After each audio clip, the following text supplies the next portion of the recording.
You are,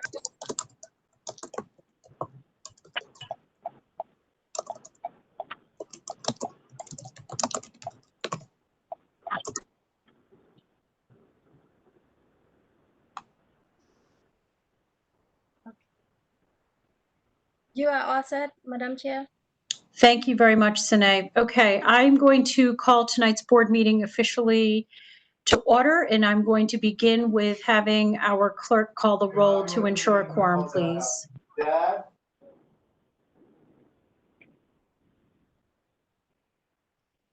President Heeman? President Heeman is absent. Mr. Escobar? Here. Ms. Garcia? Present. Mr. Ibayami? Present. Vice President Pandey? Present. Mr. Santal?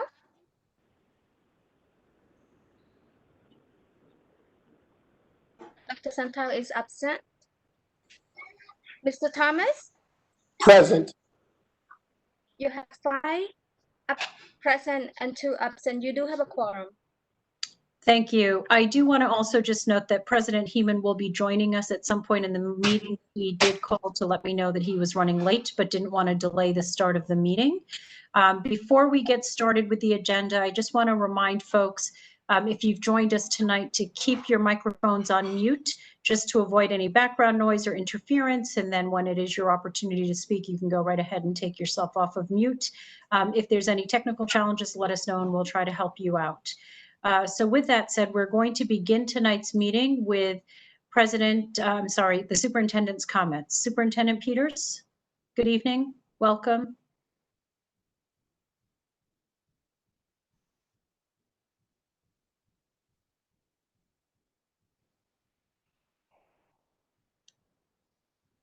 Superintendent Peters, I'm not sure if you can hear me and you might be on mute.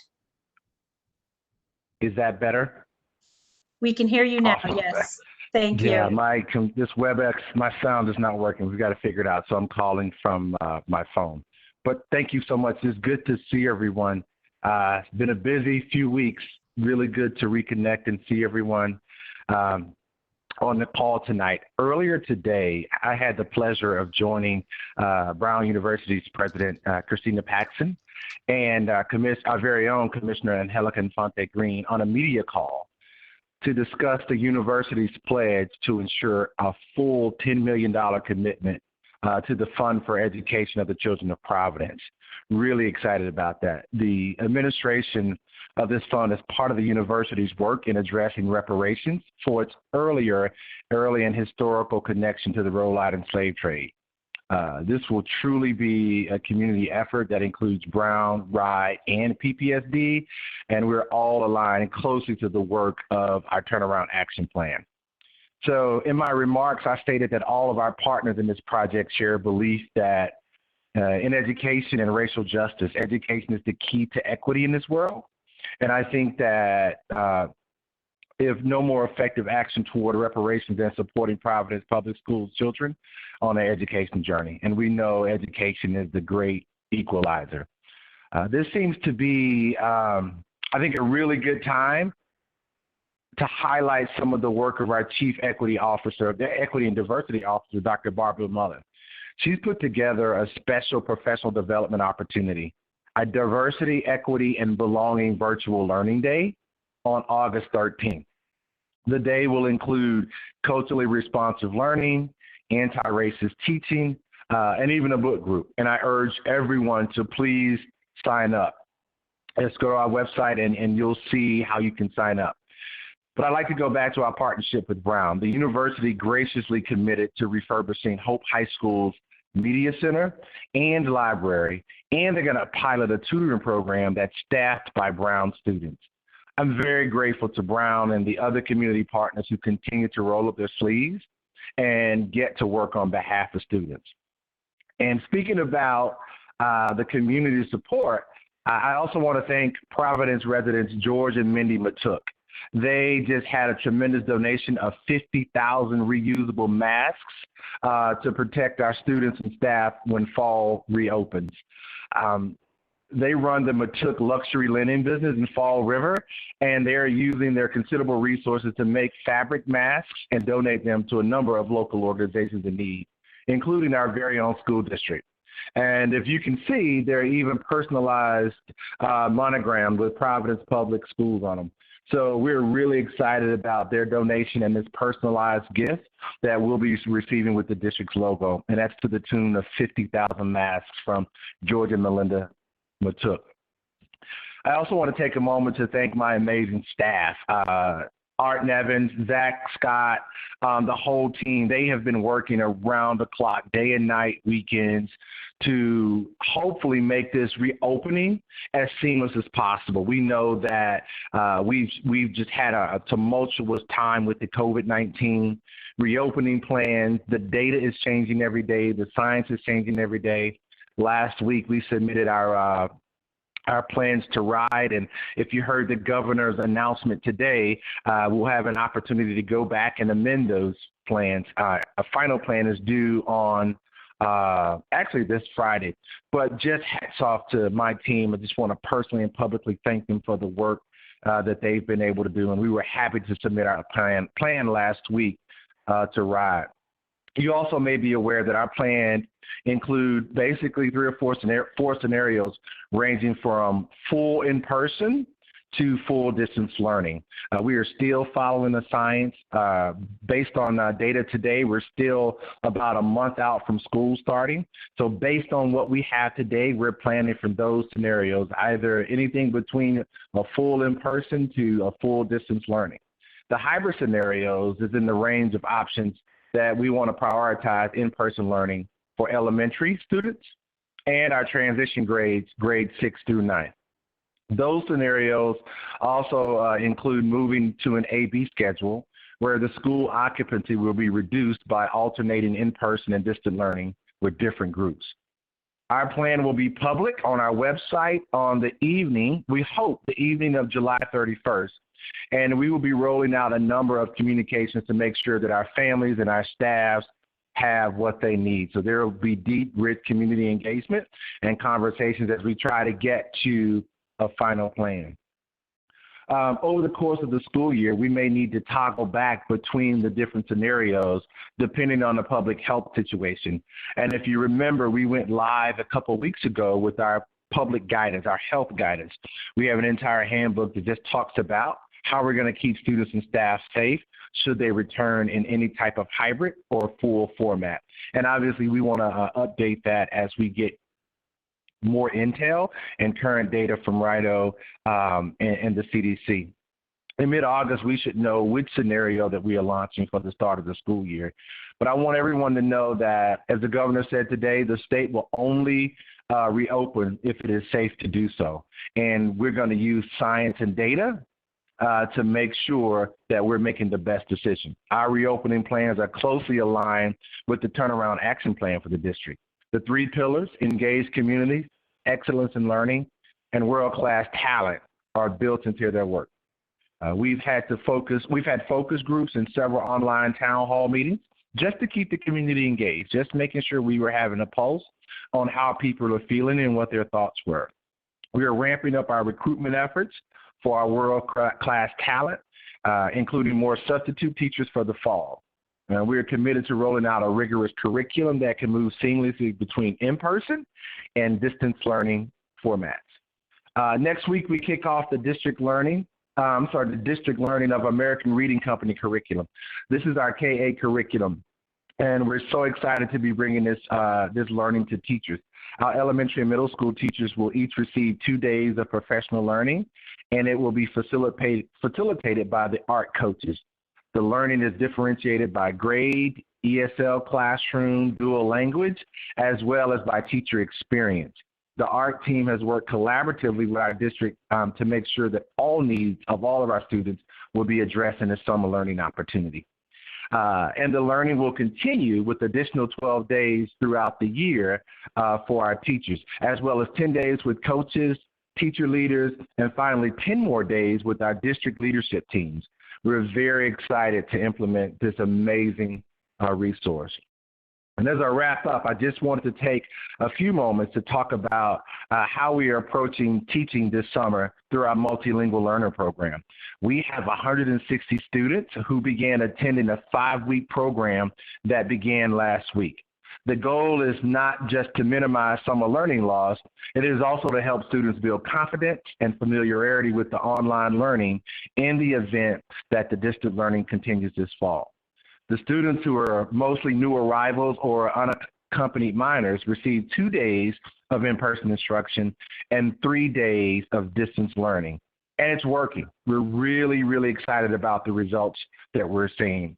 And we have a very high attendance rate. So finally, and in closing, I just want to preview a few of the personnel hires that are on the agenda tonight.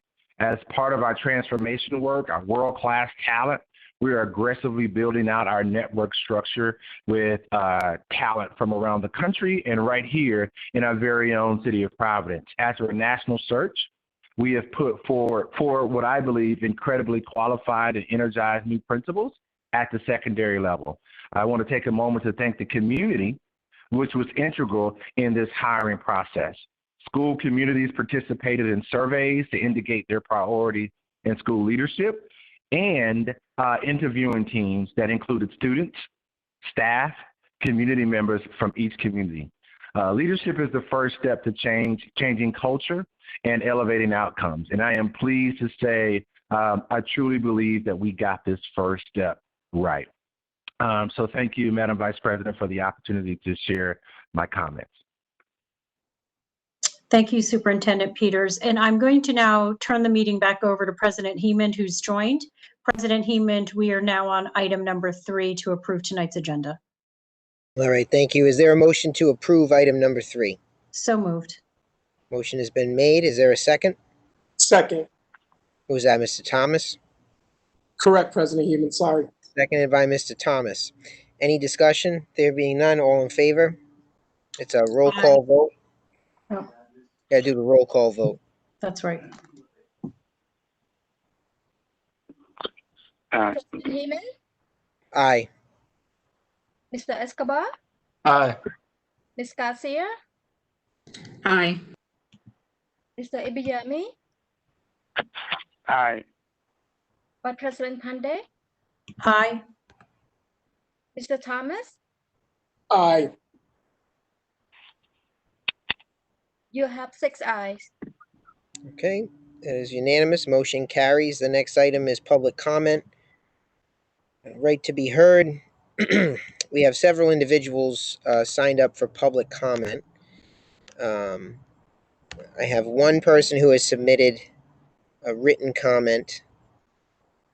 And then we have 3 people who are scheduled to speak: Kimberly Sterling, Elizabeth Goldberg, and Maya Chavez. So why don't we get Ms. Sterling ready to go, and she'll be the first person that will take live testimony from. And while we're getting that up and running, I will read the public comment from Cynthia Jones, who provided us with written remarks this evening, but she can't make it to speak. So she asked that this letter be read into the record, and I'll do that right now. My name is Cynthia Jones. I teach 4th grade at Anthony Carnevale Elementary. On June 25th, 2020, I applied for the elementary math coach job posting, a position for which I hold nearly 10 years of experience. It is now the end of July, and I've not heard yet from Human Resources about it. Would you please make sure that I do? Please refer to the next 9 slides of this PowerPoint presentation for more information. I have recently reviewed Providence Schools' Equal Employment Opportunity and Affirmative Action Plan that is currently posted on its website. The plan on the website is for fiscal years 2015 to 2018. I was wondering if Providence Schools is still an equal opportunity and affirmative action employer for fiscal years 19 and 20. And if so, do you have an updated equal employment opportunity plan that you could post on your website? Cynthia Jones, Masters of Education, Providence Public Schools. Are we ready for Ms. Sterling to be able to speak?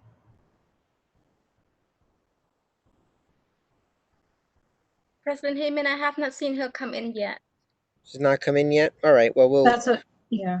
move I was on going to. to say that President Heeman, I haven't seen her enter either, but I know Ms. All right, Goldberg well, we and have Ms. Ms. Chavez are Goldberg here. is here. I can see her. So let's enable her to be able to speak. Looks like her mute button is off. Ms. Goldberg, welcome to the school board meeting, and please begin your comments as soon as you're ready. Superintendent, school board, thank you for hearing me tonight.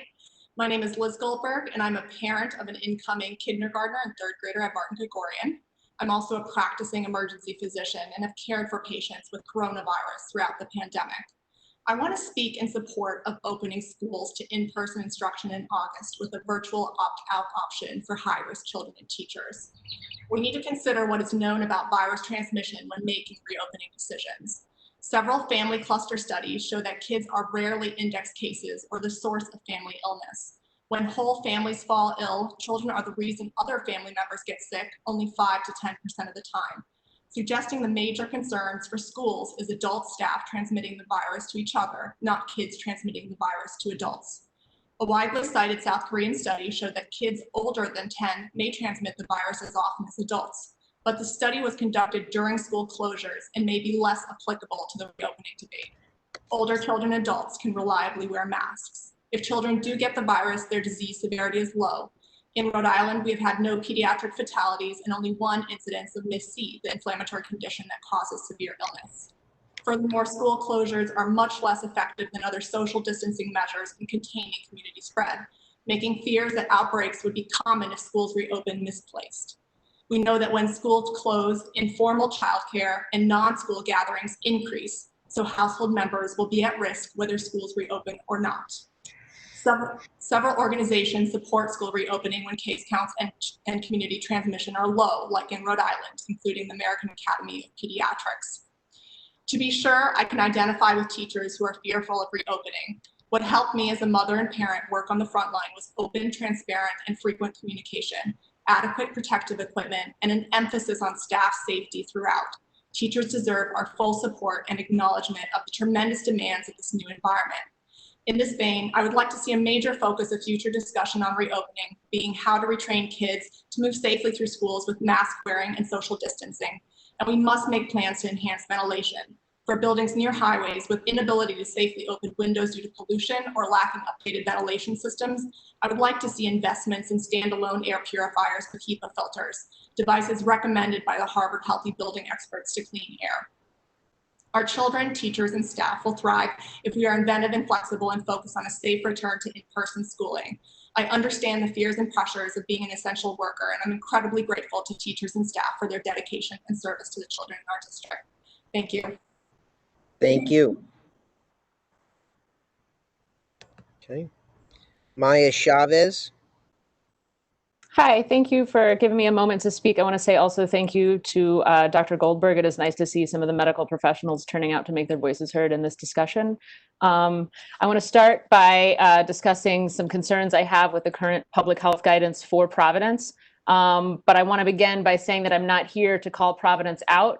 I'm here to call Providence in. But I am going to call you out for being on the phone right now. As a civics teacher, I'm going to go ahead and ask that you give your full attention to the public comment that is being offered to you, sir, if you have your speaker on. Thank you. The wonderful thing about my ability is I can multitask. So thank you, and continue with your comments. It's interesting because that's not our policy in Providence Public Schools. So my 6 concerns are, The wonderful number thing one, about being an adult. Go ahead with your comments. the very first principle in my classroom is that all people have an equal right to be respected, and I would like you to honor that as well. So number one, my concern is it's a that two-way street, ma'am. It's a two-way street. This is So you public can waste your commentary. time arguing with me and attacking me. You can make your comments.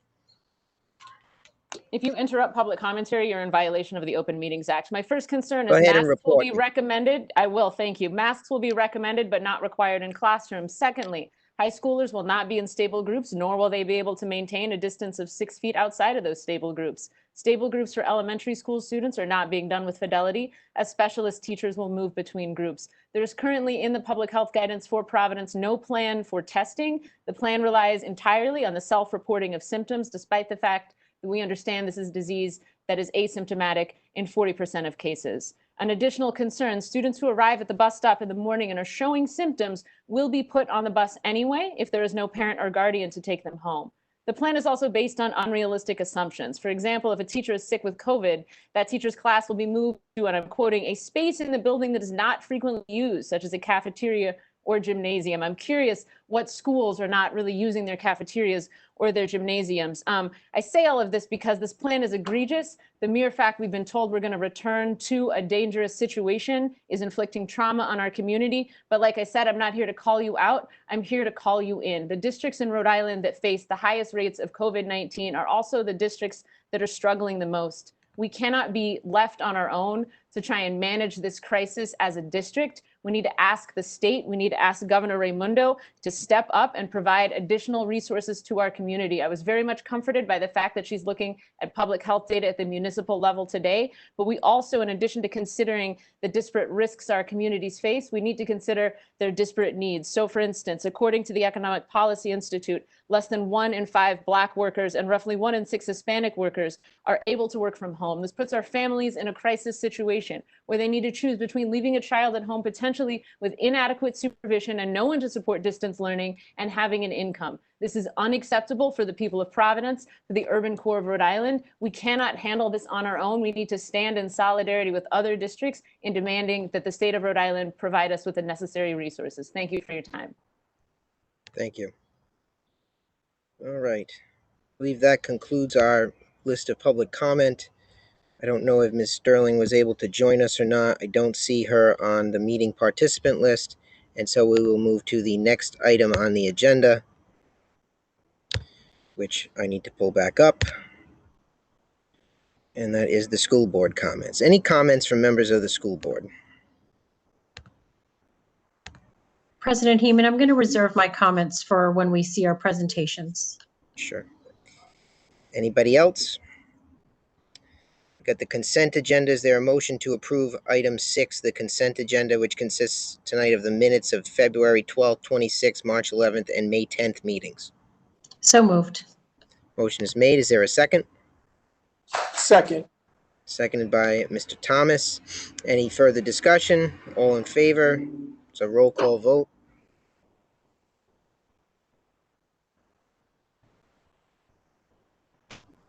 President Heeman, Aye.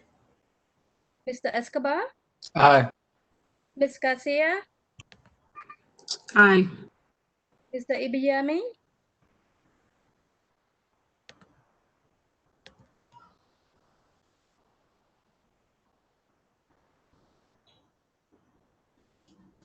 You there, Dean?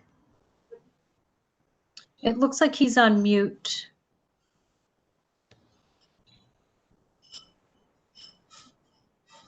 All right, we'll move to the next person.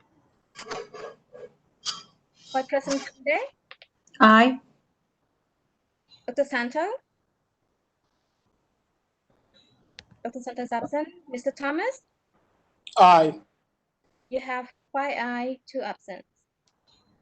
5 ayes, 2 absent. Motion carries. Next item is item 7, summary personnel report. That's a new one for me. I've never seen that as an agenda item before, so I don't know who you're planning to have speak on that one. Mr. Heeman, if memory serves me correctly, we are no longer required to vote on these, and it's more just a public update for public Information item. viewing.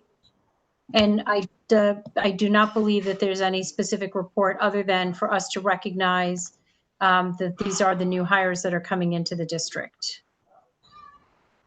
All right. Well, I don't really know that we need to have that as an agenda item if we're not going to take action on it. It is not an actionable item, but I think it's just an opportunity for the district to share publicly who is being brought into the district. And my understanding is it is the commissioner's decision and authority to approve the hires with the Sure. superintendent's recommendations. So, Yeah, I mean, I would just prefer us not to put things on the agenda if no one's going to speak to them going forward in the future. Item 8, report on contracts. I'll turn it over to Ms. Panday from the Finance Committee for items 8 through 21. Thank you, Mr. Heeman. So for the contracts, what I would like to do is there's one particular contract where we have to do an amendment on the budget amount, but all of these contracts were heard in Finance Committee. We vetted them. Many of the contracts that we see before us tonight are standard contracts. They're either related to teaching and learning curriculum that's needed. Some of it is operational in nature. Nothing was out of the ordinary for us in the Finance Committee meeting. So Mr. Heeman, maybe what we can do is take the one item that needs to be amended, which is item number 16, the McGraw-Hill education. We can amend that dollar amount, and then we can take all contracts 8 to 21 as an entire vote, if you're okay with that. That's fine with me.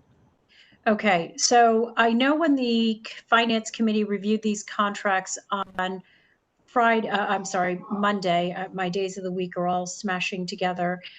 We had looked at the McGraw-Hill contract, and I apologize, I lost my screen. I'm trying to manage a couple of screens here. Give me one moment. There was an increase in the contract by a couple of thousands of dollars because another school of ours added in their request, which kicked the contract of the McGraw-Hill up by nearly $4,000. It looks like the one that's been uploaded is the older version. Madam Clerk, do you have the new amount in front of you?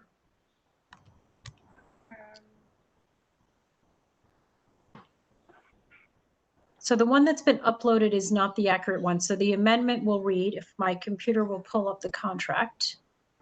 I don't know why it's not allowing me to open this. Here we go. The new value of the contract is $279,554.08. So if we can amend the McGraw-Hill education contract to read the amount of $279,554.88. Okay. Is that a motion? That I make that motion, yes. All right. It's a motion to amend item 16. Is there a second? Second. Motion has been seconded. Any further discussion before voting on the amendment? There being none, clerk can call the roll. President Heeman, Aye. Mr. Escobar, Aye. Ms. Garcia, Aye. Mr. Ibayami, Aye. Vice President Pandey, Aye. Mr. Thomas. Aye. You have 6 ayes. Okay, motion to amend is approved. Thank you, Mr. Heeman. So now I am going to recommend that the school board approve the recommendation of items 8 through 21. And I'd be happy, that is the motion, and I'd be happy to answer any questions by the school board. But again, these were vetted by the school board finance committee on Monday in full detail with the contract values and the nature of the contracts, along with input from the district. Okay, motion has been made. Is there a second? Second. Any discussion on any of these contracts? There being none, the clerk can please call the roll. President Heeman, Aye. Mr. Escobar, Aye. Ms. Garcia, Aye. Mr. Ibayami, Aye. Vice President Pandey, Aye. Dr. Santo. Dr. Santo is absent. Mr. Thomas, Aye. you have 6 ayes. Okay. Items 8 through 21 are so approved. Next item is item 22. This is a resolution that was put on the agenda at my request. And it's a resolution that is requesting that the school department rename the All-City Elementary Band Program in the memory of Anthony Tony Coelho. Mr. Coelho was a longtime teacher in the Providence Public School Department. He was, for over 30 years, he was a teacher in the Providence Public School Department, and he was the leader of the All-City Band Program for many, many years. and he was the band coach in our band programs across the city. So over the course of time, he would bounce around from school to school throughout a school day, and go to the schools and coach the different band programs. And I, for one, was a student at Robert F. Kennedy when Mr. Coelho was the band teacher there. And I'm not musically inclined or artistically inclined in any way. But everybody that I went to school with, both in Kennedy, and then he was also the band leader at Green, which was part of the All City Band program in the early 2000s when I was there. Whether you played an instrument or not, you wanted to learn to play an instrument because of Mr. Coelho. And so many people who never would have picked up an instrument or never would have played an instrument or gotten involved in music without him and what he exemplified, never would have had that opportunity, never would have taken the chance to participate in it.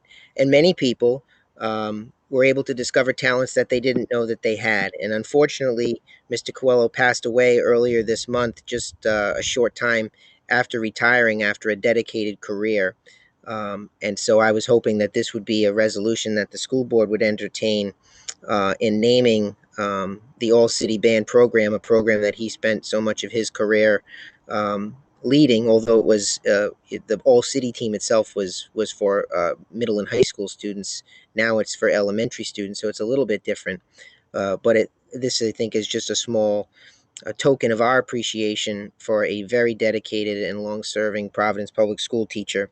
And so I would hope that my colleagues on the board would join me in supporting this resolution this evening.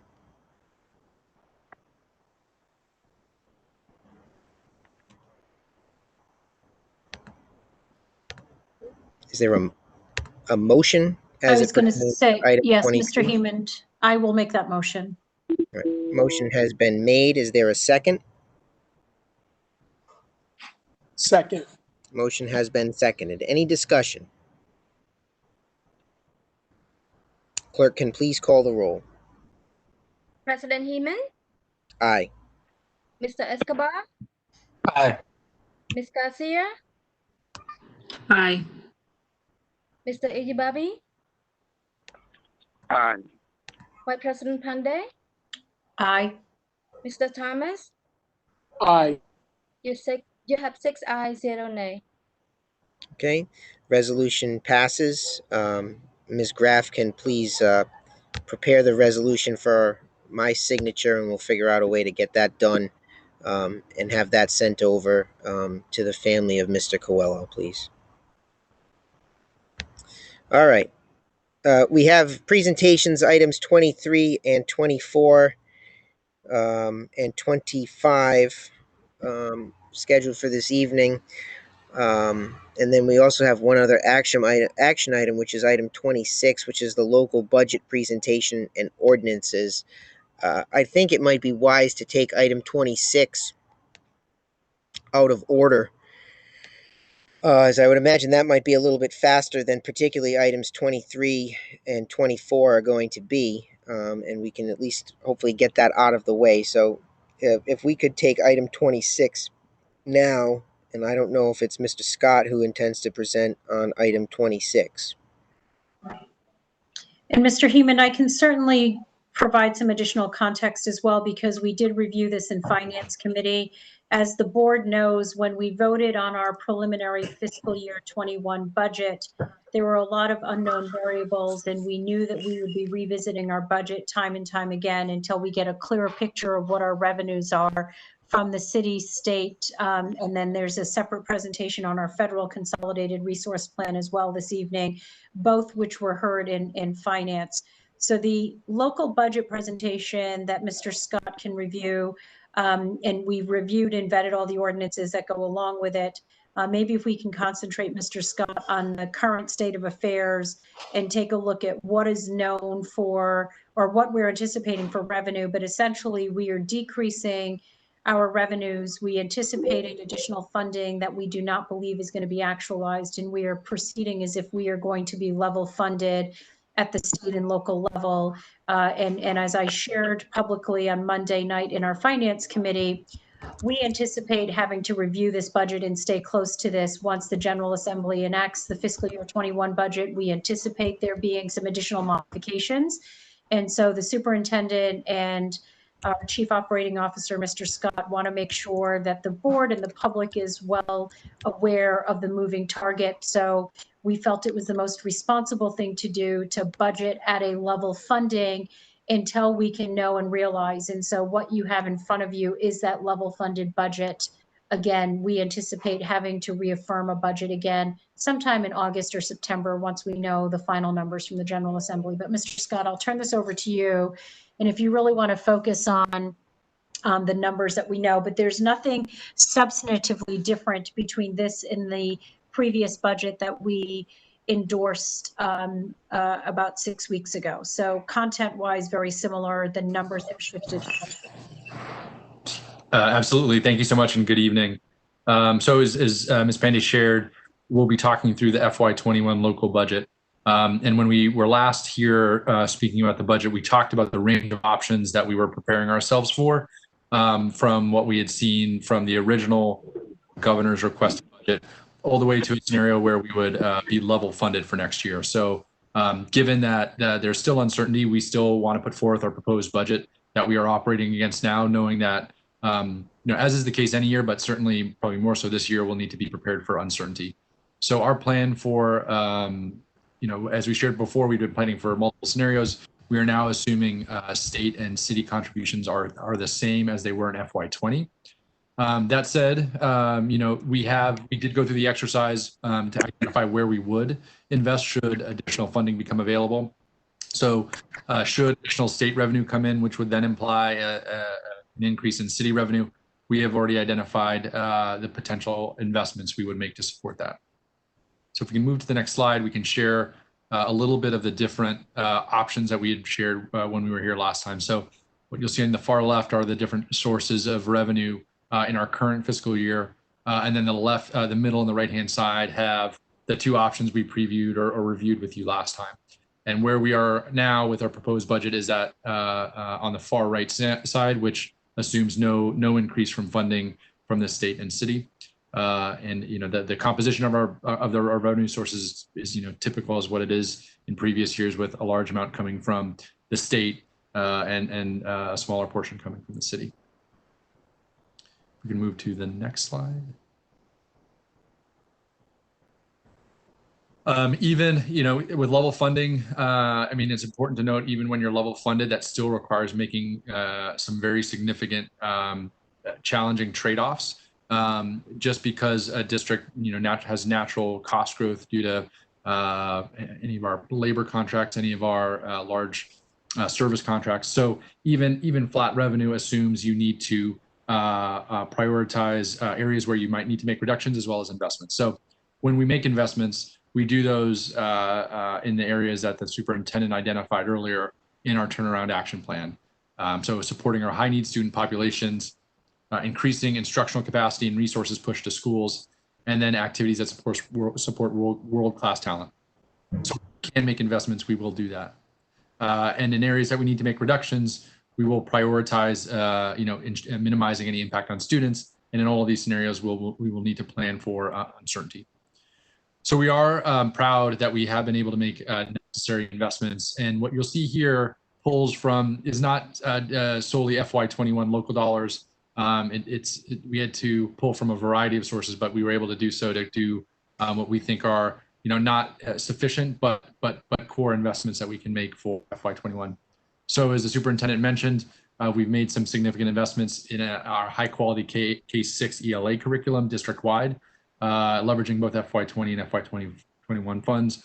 We believe that's doing it the right way, not just in investing in materials, but in significant professional development for staff.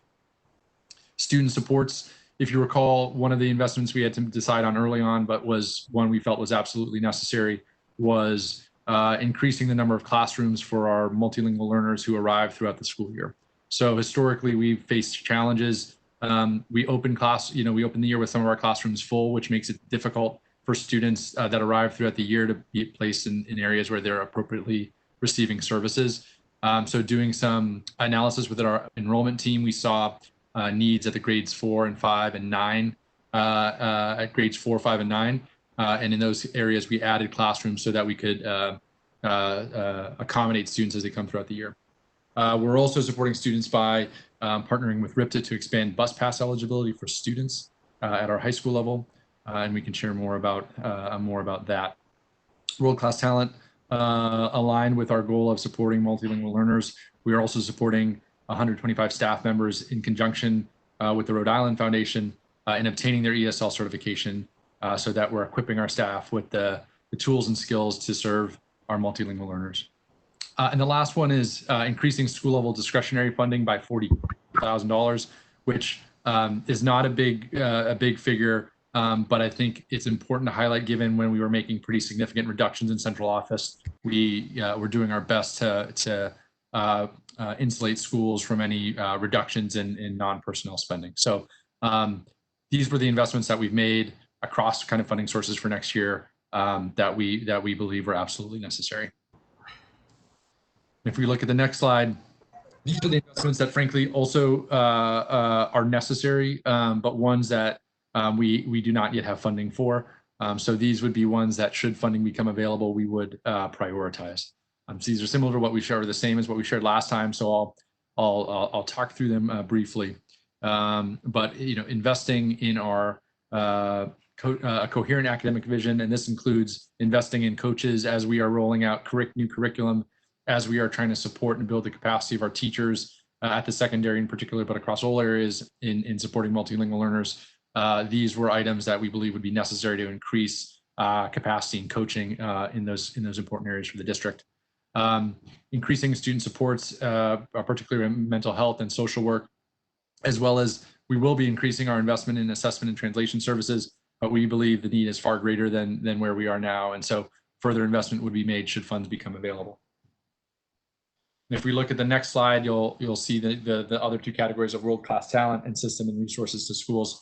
World-class talent is really investing in pipelines, both for school leadership as well as in reducing teacher vacancies, both critical goals for ensuring world-class talent.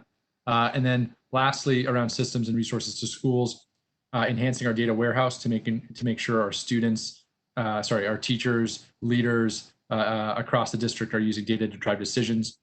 And then the second one you'll see is around increasing investment in instructional technology.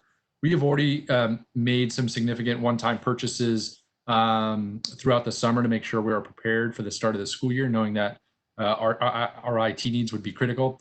The investment here is just more of an ongoing multi-year investment that we believe we need to make to have more consistent funding here rather than pulling from kind of one-time sources. So taken together, those are the investments that we had been prioritizing with the governor's proposed budget, but what we'll be looking for should additional funds become available.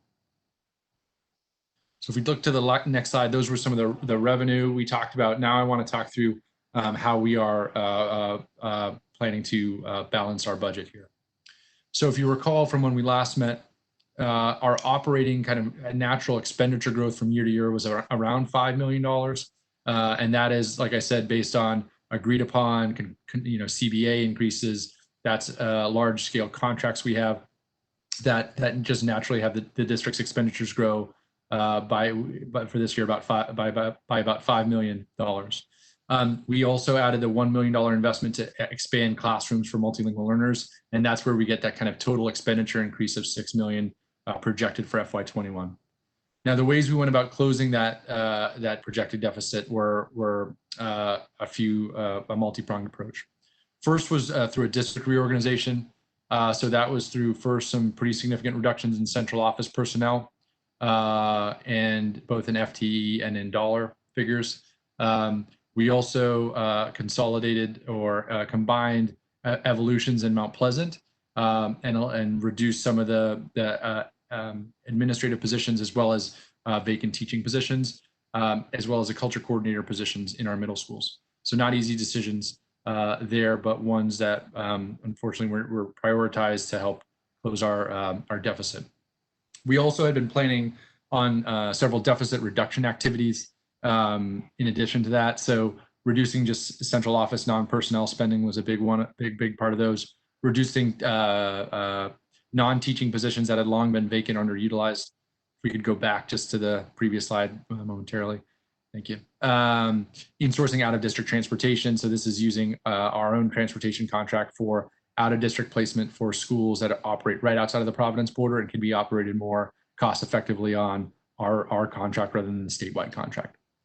The last two items I'll mention is salary reductions via workshare. So we partnered or participated in the Department of Labor and Trainings program that allowed us to take advantage of the workshare program through the last 5 weeks. This will be the last week we're participating, and we're projecting to save roughly $500,000 through that program.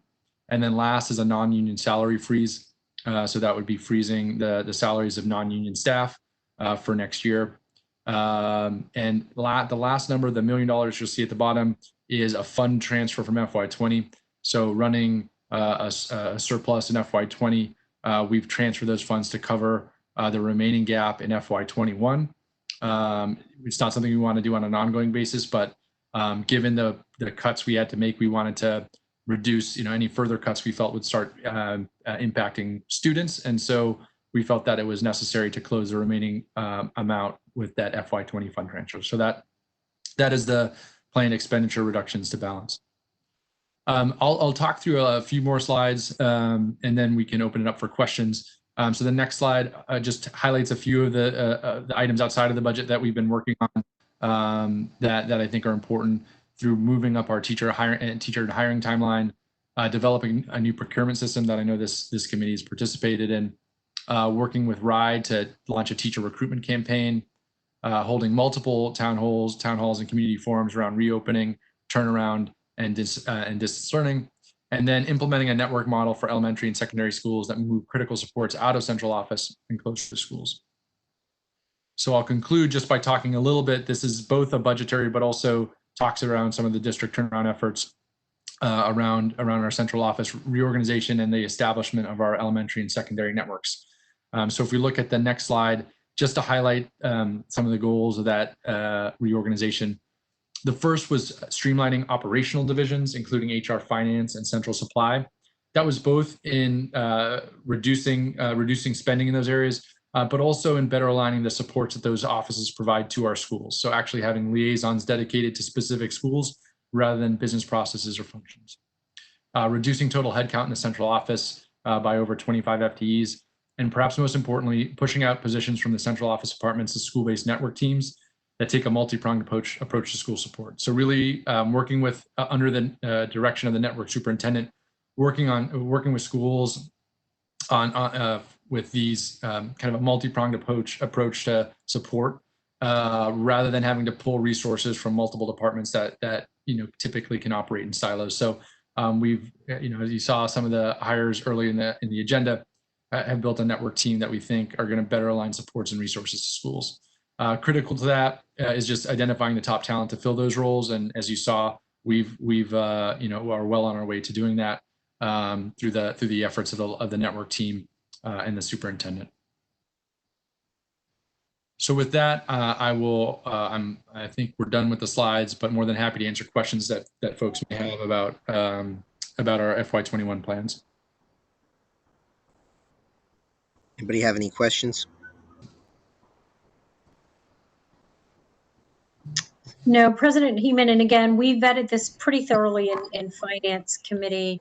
And just as a recommendation, I know that Mr. Scott also had presented the different ordinances that go along with it, the comp the class and the appropriations ordinance, which essentially mirror the changes that are reflective in here, including any position changes, the salaries, and then the total appropriations. And we took everything as a vote as one, which I'm prepared to put on the table and then continue discussions.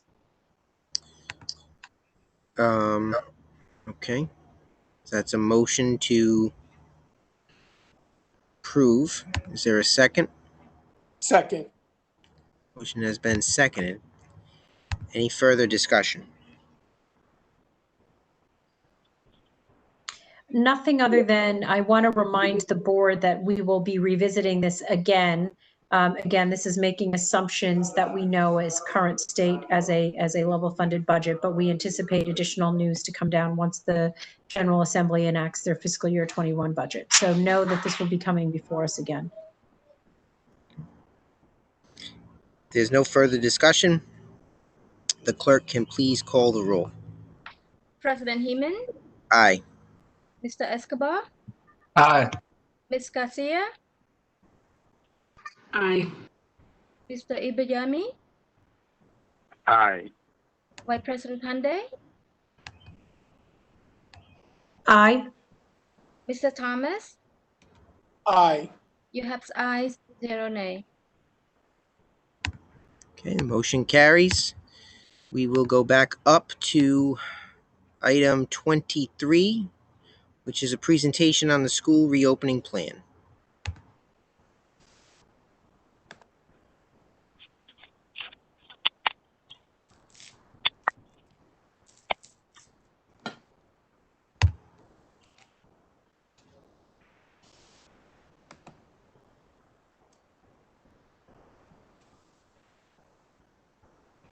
Thank you, Mr. President. We will, I'll probably tag team this as well with Zach Scott. Before we begin to talk about reopening, I really just want to publicly thank all the feedback that we've gotten from community members. And you'll see in a few minutes how we've deeply engaged a strong cross-section of the community, but really want to just give hats off for all the feedback that we've gotten. We've also tried to align our health guidance document that was referenced earlier and our reopening plan to whatever the current plan or data is coming out of the Department of Health and the CDC. We are not going to be a rogue district and come up with our own plans. We're going to make sure that we follow the guidance as closely as we can. And when their guidance shifts, we will go back and go in and we will shift our guidance. That being said, since we submitted our preliminary plan to RIDE last week, and we're in the process of retooling that plan based on their feedback and submitting our final plan by the 31st, things have already shifted a little bit. I'm sure you've heard the governor's announcement today along with the commissioner. And as a result of that conversation, we fully expect things to shift, and things have already shifted. We were in meetings this afternoon right before the board meeting talking about what do we need to update and what needs to shift. But as we know, we can go to the next slide. Thanks so much. But as we think about reopening, obviously we have to think about public health measures. We want to be keenly aligned with the measures that have been given to us by the experts in the field, science and data. We want to make sure that we talk a little bit about the operational structure. What's it going to look like? We've been working with principals and leaders all week. Schools are built very differently. So the way you bring students in from the buses or walkers may be different from school to school. So each school is going to have a little bit of a shift in their operational plan. And then our primary goal is how do we continue to learn? We want to make sure that we learn from the lessons that we sort of were taught this spring, and we want to try to do a much better job no matter what space that we're in. We've talked about having a district-wide curriculum, K-8. We believe that that's also going to be a game changer if we have to toggle back from distance learning to any type of brick and mortar space. Next slide, please. So as we build out the plan reopening, basically, we just had 5 guiding principles. These are our design principles around what we believe go into sort of a well-balanced plan. So obviously, safety, health, wellness. We want to think about equity. I talked about just a lot of learnings that happened in the spring.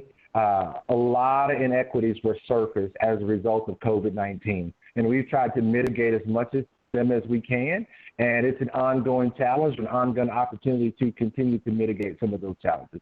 And we want to make sure that we're asking ourselves how we get better. Are we listening? Are we improving? Are we listening to the feedback of our community and our experts? And are we taking that feedback to the team and making changes that they can see and make them feel comfortable? And again, no question, transparency, flexibility, and responsiveness. And I kind of want to double click on flexibility. We're asking everybody to be flexible, from community to parents, school leaders, teachers. This thing has legs and it changes all the time. So flexibility is the key. So we may make a comment or a commitment tonight. Based on guidance tomorrow, it may shift. And we'll come back publicly and say, hey, we need to shift. We listened, we heard. But finally, and I would argue, most importantly, in-person learning matters. There is no substitute for in-person learning. Now, there is a significant community of learners that really believe and I think did well with distance learning, but there are a lot of students and a lot of families that don't like it. So we just believe rigorous learning happens in person, and that's what we've tried to prioritize as best we can. Next slide, please.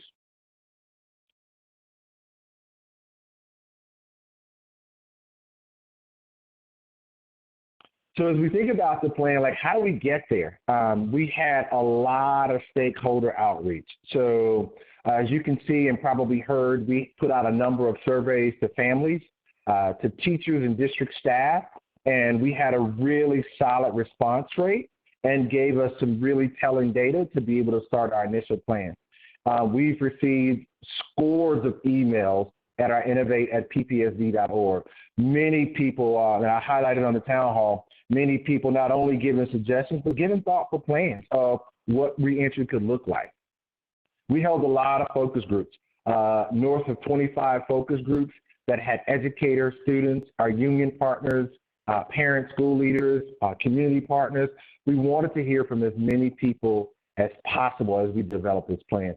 And then obviously a consistent dialogue with the experts, the folks that are mining the data, the folks that are leading in the field, and helping to guide us through developing this plan. So RIDO, RIDE, CDC, major players in us developing this plan. Next slide.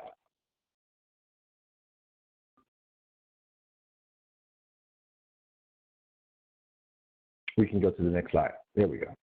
So I talked a little bit about being flexible and being responsive, and this is an opportunity just to show our family, our PPSD family and community that we're listening.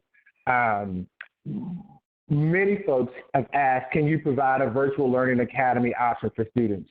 And we're definitely working hard behind the scenes to try and provide that, making sure that we can provide that space for our students and our families that ask that. We're working with RIDE to see if we can get that approval to stand that up. How can we increase outreach, communication, and support the families? So understanding that we are building out guidance documents that are in parent-friendly language, that they can understand the reopening process, how they can play a part in it, and also ensuring that we've got it translated into a number of languages so that we can communicate with the vast array of our community. How can we avoid moving students between schools? We thought that we had a really good idea a few weeks ago, maybe a little bit over a month ago, said, hey, you know what? COVID-19 is going to hit us really, really hard. The guidance has said we can only have 25 or 28 students on a 74-passenger bus. So I look at Zach, my operating officer, I said, well, listen, if a bus holds 75 students, and we can only put 25 to 30, like, can we get extra buses? And he said, no, there's not a surplus of buses, nor are there a surplus of bus drivers. So we thought we had a great idea and said, hey, let's go to the community and say, if we could go back to our neighborhood school, that's 3,000 kids that could walk. It would help us with the transportation, operational logistics. Wasn't a good idea. Loud and clear, people were comfortable at their schools. So we came back and said, we're just not going to do it. We'll find another way. Obviously, there are trade-offs, but we want to let the community know that we are listening, and when we can make modifications, we will. Next slide.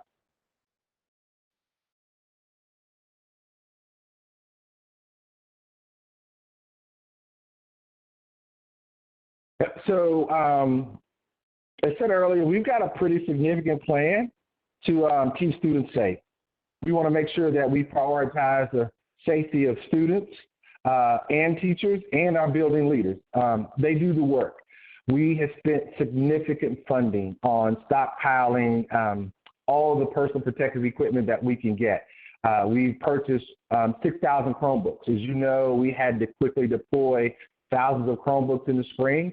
It comes at a cost. So a lot of the work that we've done, we can go back one slide.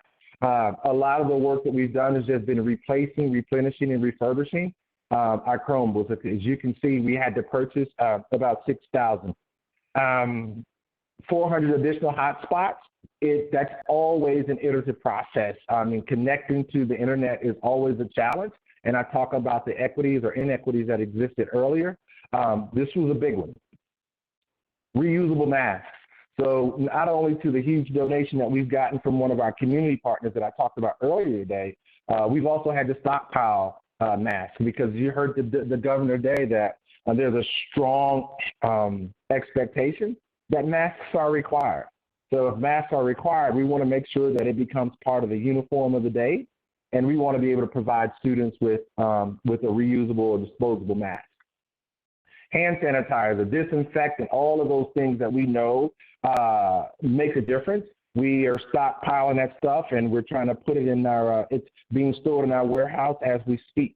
So just a lot of the CARES Act funding has gone to really buy a lot of the things that's going to keep, hopefully, our students and our teachers safe.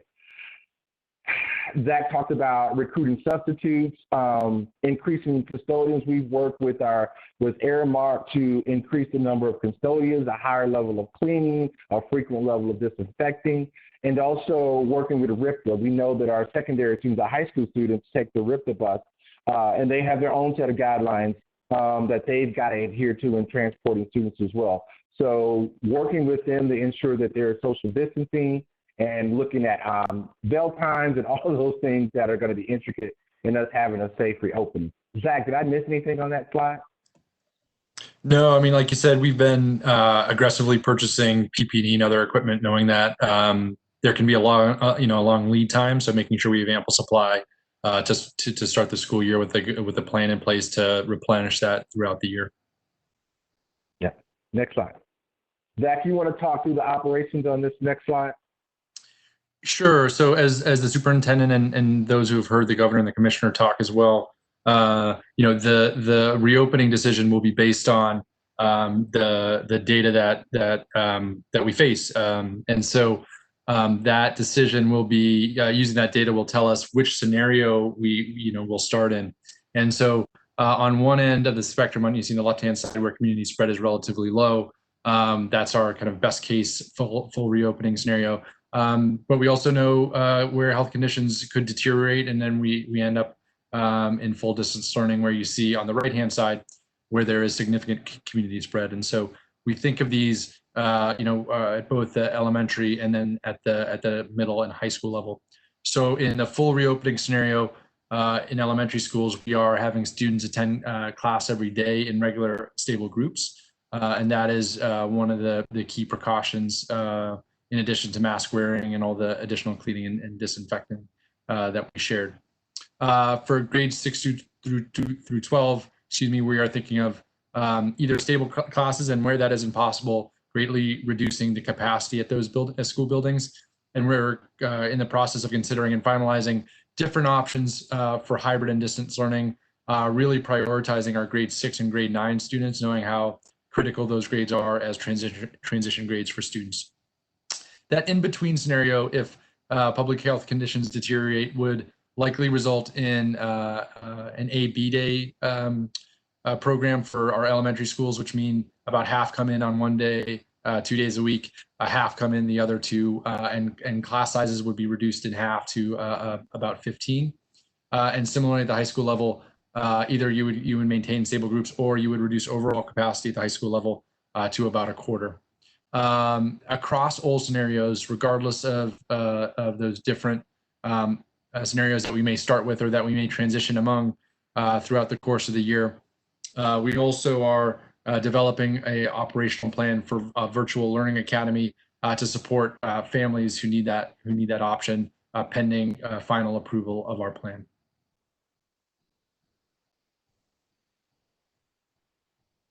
So as we transition to the next slide, just to summarize here, how we open and how we transition throughout the year will be dictated by what public health conditions tell us. So we need to be prepared in all scenarios for the first day of school, knowing that over the coming weeks we'll get better clarity on where we are as a state and where we are as a city. So I don't know. So this I can start us off here and have Harrison chime in around some of the academics. We are excited to be rolling out new core curriculum for ELA and math. I think we believe that was critical regardless of the current situation. We believe it's far more even more important in a scenario where we have students who we might be working with across modalities or across changing conditions throughout the year. Where we can, and that I think was shown in the last slide, we are prioritizing synchronous instruction. So whether in person or distance, ideally you are having direct interaction between a student and their teacher. And so just finding the right way to schedule that is critical to the success of an opening. The last few I'll mention is making sure we're assessing and intervening in supporting our students to know where they are and know what additional supports they need to accelerate learning. And lastly, just like knowing from our experience in the spring, what we need to do to lower the barriers to remote learning to ensure that all of our students, regardless of need, are able to access learning, whether they're at home or at school.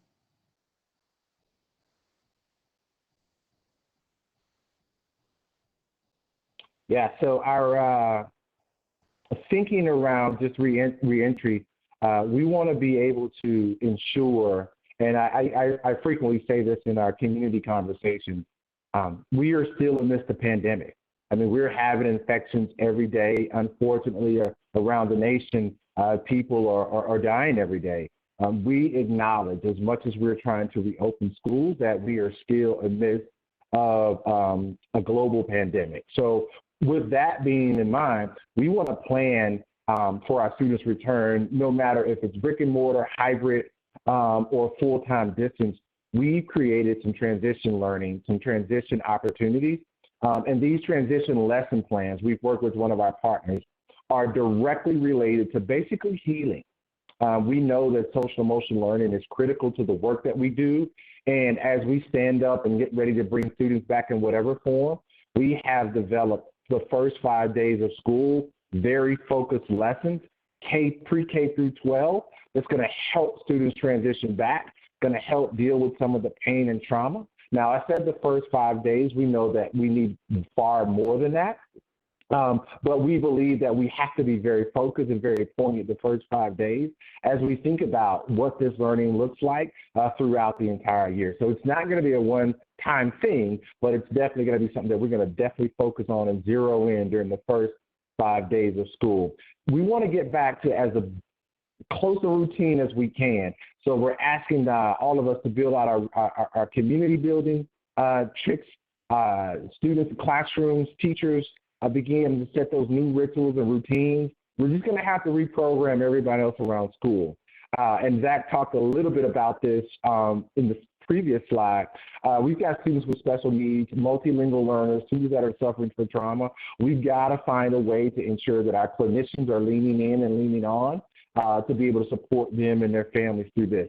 And if I could, I want to sort of channel Dr. Mullen to hop in because a lot of this work is in her wheelhouse, along with our sort of equity and diversity work that she's leading, and it's all intertwined. So Doc, if you could just step up and talk a little bit about the thinking that we have around this. Absolutely. So we worked pretty much from the moment that we went to distance learning, really through the summer, to think about what were those two foundational pillars, or really the foundation or bedrock that we needed to support students and teams and staff with when they return to the buildings. So really thinking about our social emotional learning is grounded in our CASEL core competencies that we've already started, working with teams throughout the building and are really well-rounded around. And thinking about that as well as coupling that culturally responsive teaching framework. So those two frameworks, which many of our teachers are aware of, and some we need to continue to build capacity and will provide support for over the summer and throughout the rest of the year, really lay that foundation for our students to really authentically grasp onto this really excellent curriculum that we're going to be utilizing with them throughout the rest of the school year. And so we know that before they can really lean into that core curriculum, that those key skill sets around discourse, self-advocacy, and really just processing all of the things that have happened over the summer. We know we had a lot of response to some of the racial inequities that were coming to the forefront of our communities. Awareness this summer. And so we want to make sure that students have a place to really begin to process and build community and have shared meaning around that. And specifically around the students who need more intervention and support, we want to make sure that there is a place and that there is a development and capacity building for our educators to be able to do things like mental health first aid, to be able to have screeners and be able to identify trauma if it shows up in the classroom, whether in person or digital, so that they can quickly look at that data, have a conversation with other team members, and really be able to get the student support as quickly as possible. And in addition, providing social emotional supports for the adults as well, being able to really talk about self-care and how some of those competencies will help have an impact on them when they return to the work environment as well. Yeah, so if we can go to, thanks, Doc, I appreciate that, to our final slide, and I'm sure the board will have questions. This is a huge Herculean task, and we know, again, we're learning every day, we're iterating every day. This is a community effort. It's going to take the collective sort of efforts of the entire community for us to reopen schools in whichever form the data will tell us to go. And I know Ms. Pandy has been working at the state level to identify people that can come to school and help screen and help support even more. We don't want to make any bones about it. We need help. Just last week, Zach came to me and said, you know what, I'm worried. We may not be able to use a water fountain, so we may have to purchase $2 million worth of bottled water. So as you think about operationalizing the plan, the costs continue to increase. So that's why I say community input is critical. The push, the suggestions we've given have been very, very valuable. And just as we wrap up, a few up-and-coming dates, we know that August 3rd is the date that we have to submit our final plan to RIDE. So tonight, tomorrow, and the rest of the days of the week, this week, we're going to be working to finalize the plan with the team and get it ready for RIDE's final level of scrutiny and hopefully sign off on that. And in this plan, we're going to have a parent and family guide that's going to be very simple to read, not a lot of education jargon, just so you can understand what reopening could look like. We want to make sure that it's in parent-friendly language without the educational jargon. But then we're going to have explicit guides for our educators. What does it mean to make this shift to whatever reopening strategy that we're going to use? Again, I always say we sort of got caught behind the 8 ball in the spring. No one in the world was ready. Now we know what we're dealing with. Now we know some of the challenges, and we can plan for that. So my expectation and my vision is that we have quality learning this fall in this space.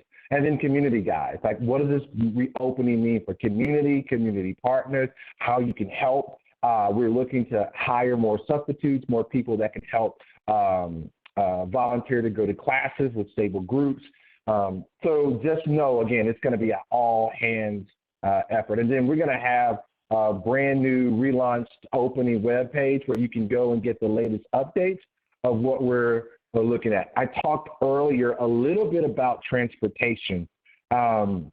We believe in order to effectively transport our students to school on the yellow bus, with the restrictions that we have of about 67% decrease in ridership, we're going to have to extend school start times. We're going to have to change bell times, and we're going to have 3 start times across the board. Not at individual schools, but schools will start different times because we need an hour between bus drop-offs to pick up the new group, first to disinfect the bus, but also to pick up a new group and deliver them. So we're going to have a shift in start time. We hope that those assignments will go out mid-August so that families will have a few weeks to prepare. And again, we never want to stop listening. I've always committed to continuing the listening and learning tour. Continue to use the innovate@ppsd.org email address or reach out directly to our family and community engagement team, face@ppsd.org, and obviously the numbers there on the screen, but we want to continue to get feedback and pushback. This is just an appendix slide. We don't necessarily have to go through this. I think we've talked enough. I wanted to put a pin in there and give it back to the president.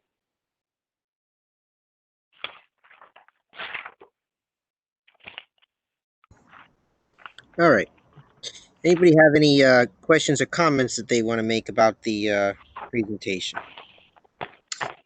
Mr. Hemond, less about it goes hand in hand, I think, with the presentation. And I think I just want to call out, and I know that both the superintendent and our chief operating officer, Mr. Scott, alluded to the fact that this is also a working document. And as we learn new things and as we learn new scenarios and we learn of new resources, we anticipate this will be updated. And I think when we heard from Dr. Goldberg in the opening comments with public comment, I think the general sentiment, and superintendent, you said this, is that we want students back in school. We know learning is healthier when they're back in school, but we also want to do it responsibly. We want to do it safely.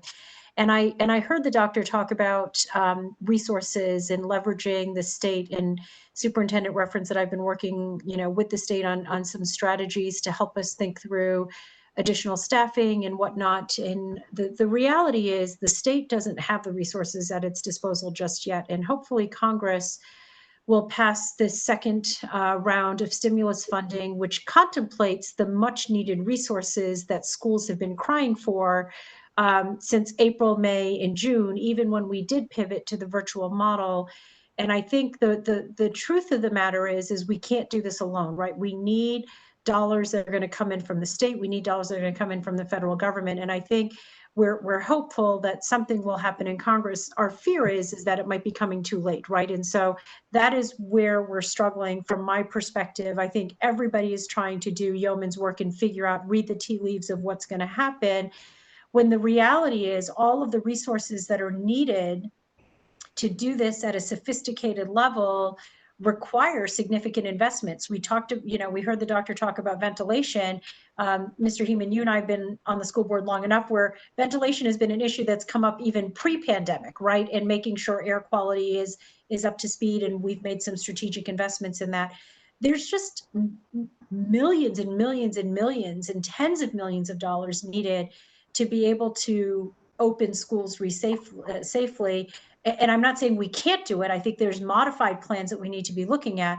But if we want the ultimate gold standard of new ventilation systems, bigger classrooms for social distancing, we need more buildings. Don't forget our school board, and I was one of them. Many of you were not on the school board.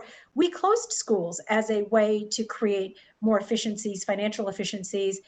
In a situation like this that I don't think any of us predicted, doesn't do us well. We are at nearly 100% capacity of all of our school buildings. So to think through this, I think we have to get creative. And I know the superintendent and Mr. Scott are working very hard day and night to figure this out.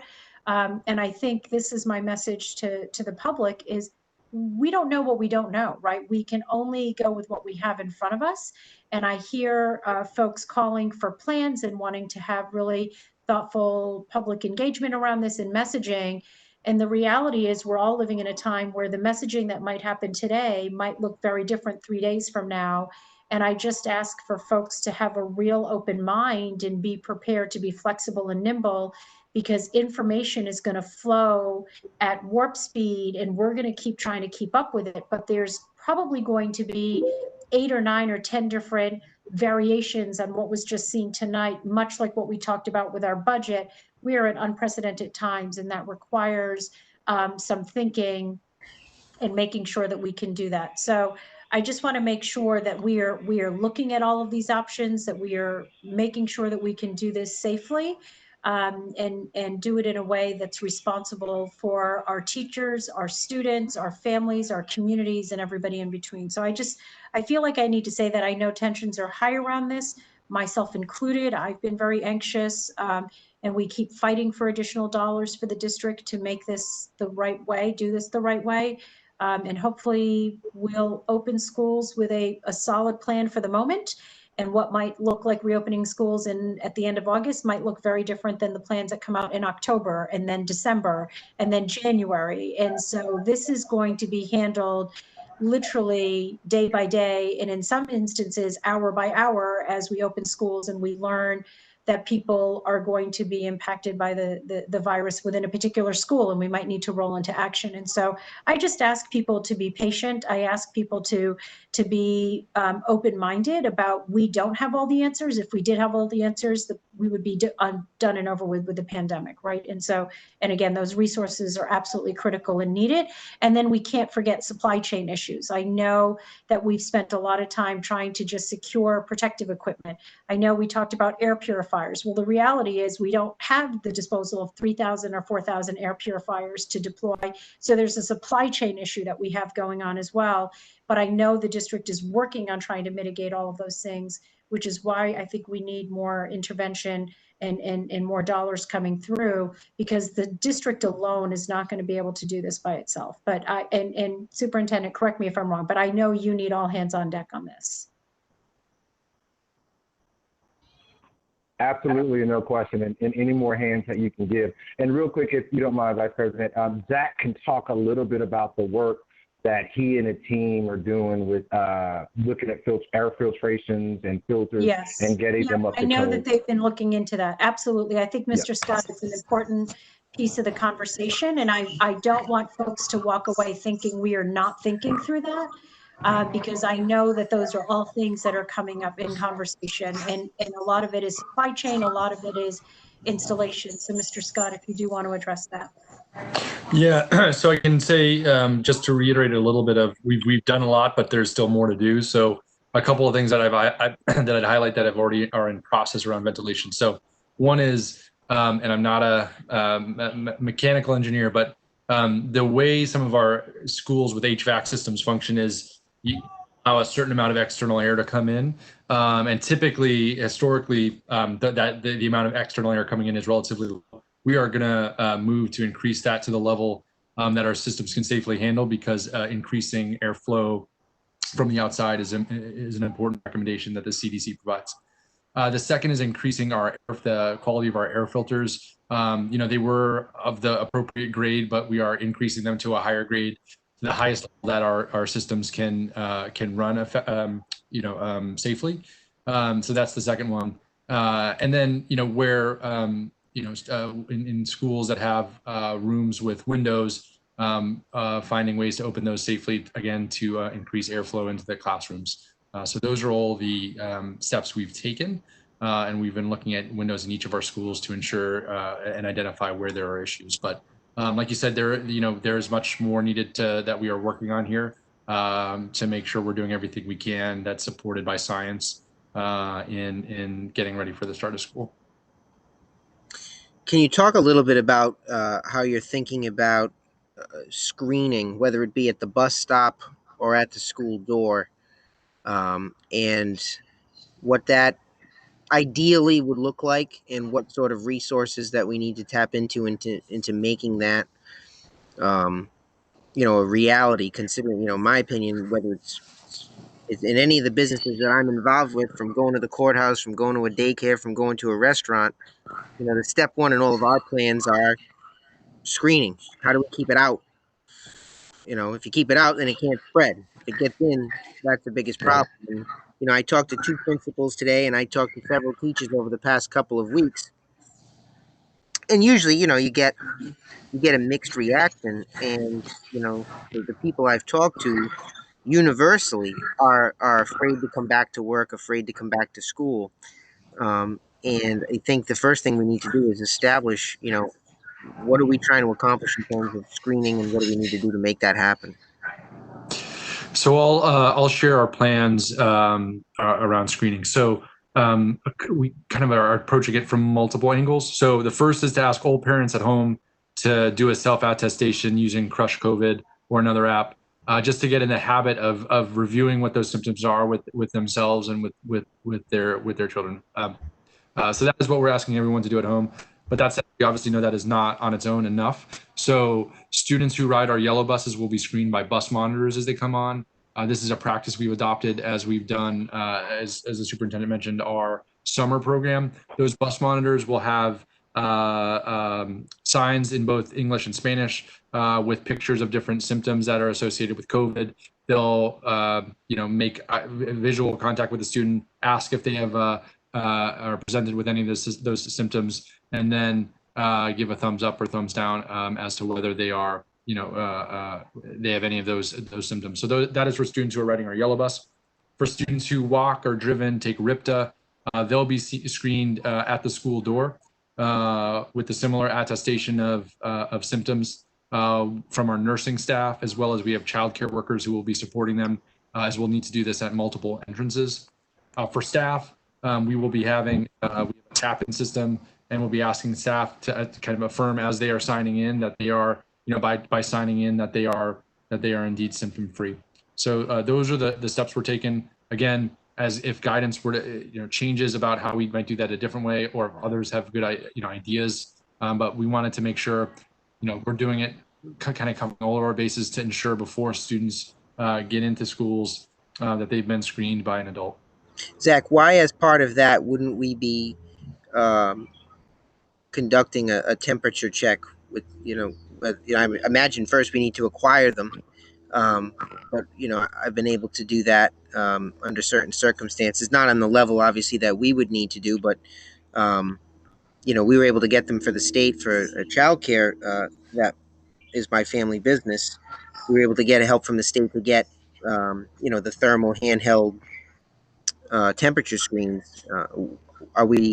Do we want to incorporate that? If we don't, why don't we incorporate that? Because at the child care level, we're required to do that by the Department of Health and by DHS.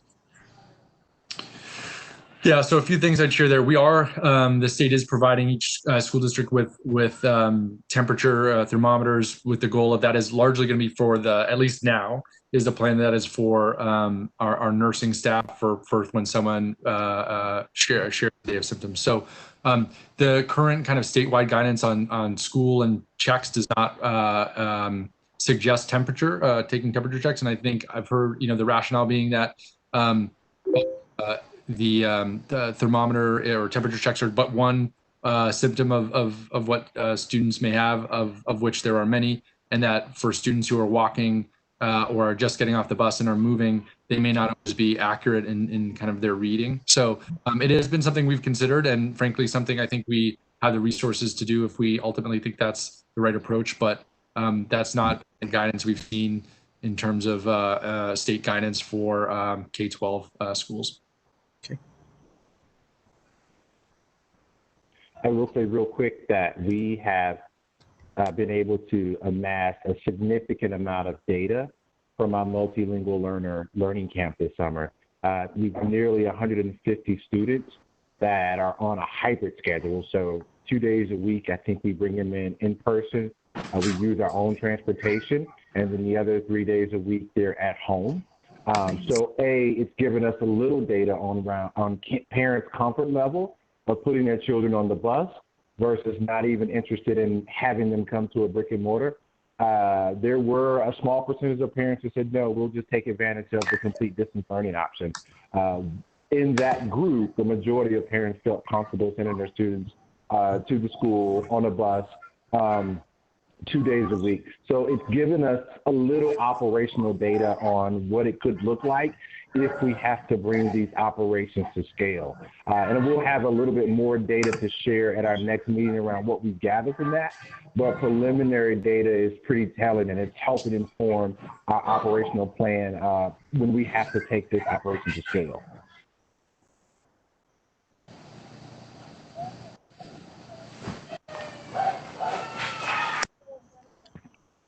Does anybody else have any questions that they would like to ask, or any comments they'd like to make about the ever-evolving efforts that the district is making on the school reopening plan?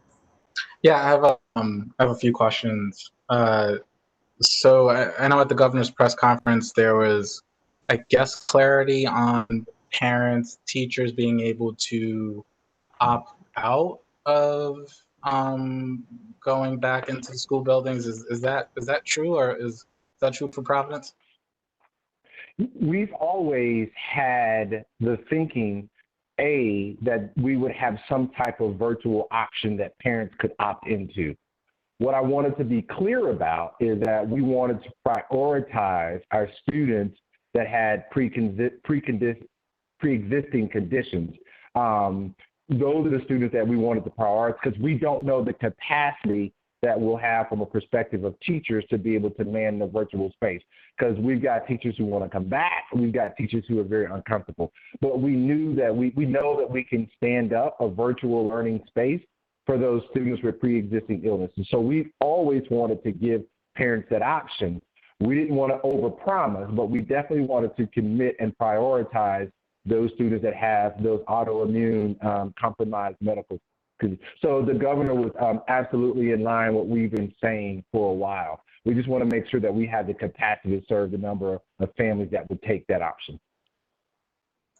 If they don't have a pre-existing condition and they don't feel comfortable, would they have the flexibility to opt out? We would definitely work with them. We just don't have the operational numbers, and it's tough to just sort of make an assumption. We would hope that we could provide families with that option. I know Zach is running the numbers. He's putting out surveys. He's getting data back from teachers. So it's helping us understand if and when we build it out, who would we be able to accommodate. What we would really want to do is connect with the parents and see if there's anything that we could do to make them feel safe. But we just don't know what the science is going to look like. So if a parent says, I am just totally against it, I don't want it to happen, we would do our best to work with them. We respect that and we understand that. It's just difficult to guarantee considering the resources and the human resources that we have on staff right now. Superintendent, this is Nina. I just want to jump into this conversation as well. And Mr. Escobar, I know that there's, again, I mentioned that that this can't be done just at the district level, the state, there has to be much larger interventions. And I know that, part of the interventions are talking about, is there a statewide virtual classroom as well? Like, are there other resources and other ways to look at this? And so I think, again, we only know what we know for right now. And so the plan that's in front of us contemplates what we know current state.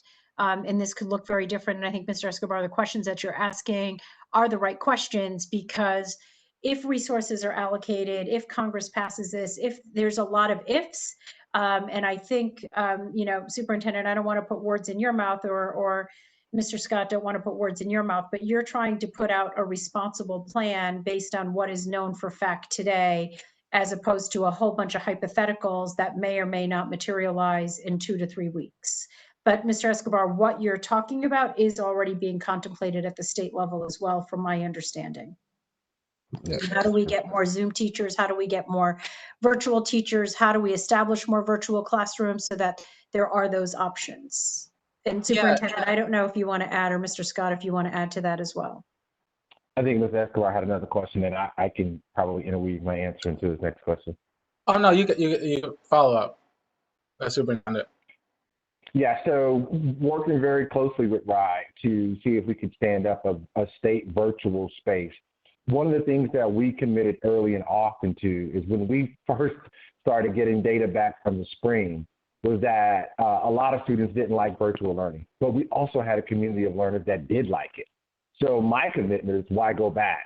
So I do believe no matter what world we build, that we will have to have some type of long-term virtual space to meet the community of learners that are out there. So I don't think it's an either or. I just think we have to, it'll look very different in the long term, but it's going to take a very significant amount of resources to build it out. That's why we're going to need definitely help from the state. But at some point, we believe that we're going to have sort of a permanent virtual opportunity for those students and families who like that. So in short, my answer would be, we're going to do everything that we can to accommodate the needs of the family. My question was specific to teachers. Is there a pulse of percentage of teachers that would be looking to opt out, and then sort of how would that impact staffing? No question. Zach, I'll mess that up. I can talk to it, but I'm pretty sure I don't have the newest numbers. Yeah, I mean, it's a great question. We've, we started surveying staff about this, just both about their perspectives on distance learning, as well as recognizing that people may face barriers in coming back to work, whether that's because of a health condition, childcare. So we wanted to get a sense of that, knowing that we really, that we need to match staff needs and student needs for those who would be at home. So we don't have data yet in about what that is, what we see for our staff. But I expect that as we get in the coming, by next week, we'll have more information, and we'll also know, start to get a better sense of how students, what students might be similarly situated. With, this is rapidly approaching with August and school opening. Do we have enough time to allow for parents and students to make their decisions, and for teachers to sort of make their decisions? You see, I see Superintendent. There might be a bad comparison, but in sports, right? You see individuals opting out. There was an opt-out date to allow them to sort of plan, and I don't know if companies. I'm a sports fan, so that's the example that sort of came out. This is a couple of weeks away. I don't know if there's been any sort of thought on sort of that process and how that's going to impact. And also, I want to say, I'm very, hearing the presentation, the plan. I know this is building the plane while flying it, and this is uncharted territory.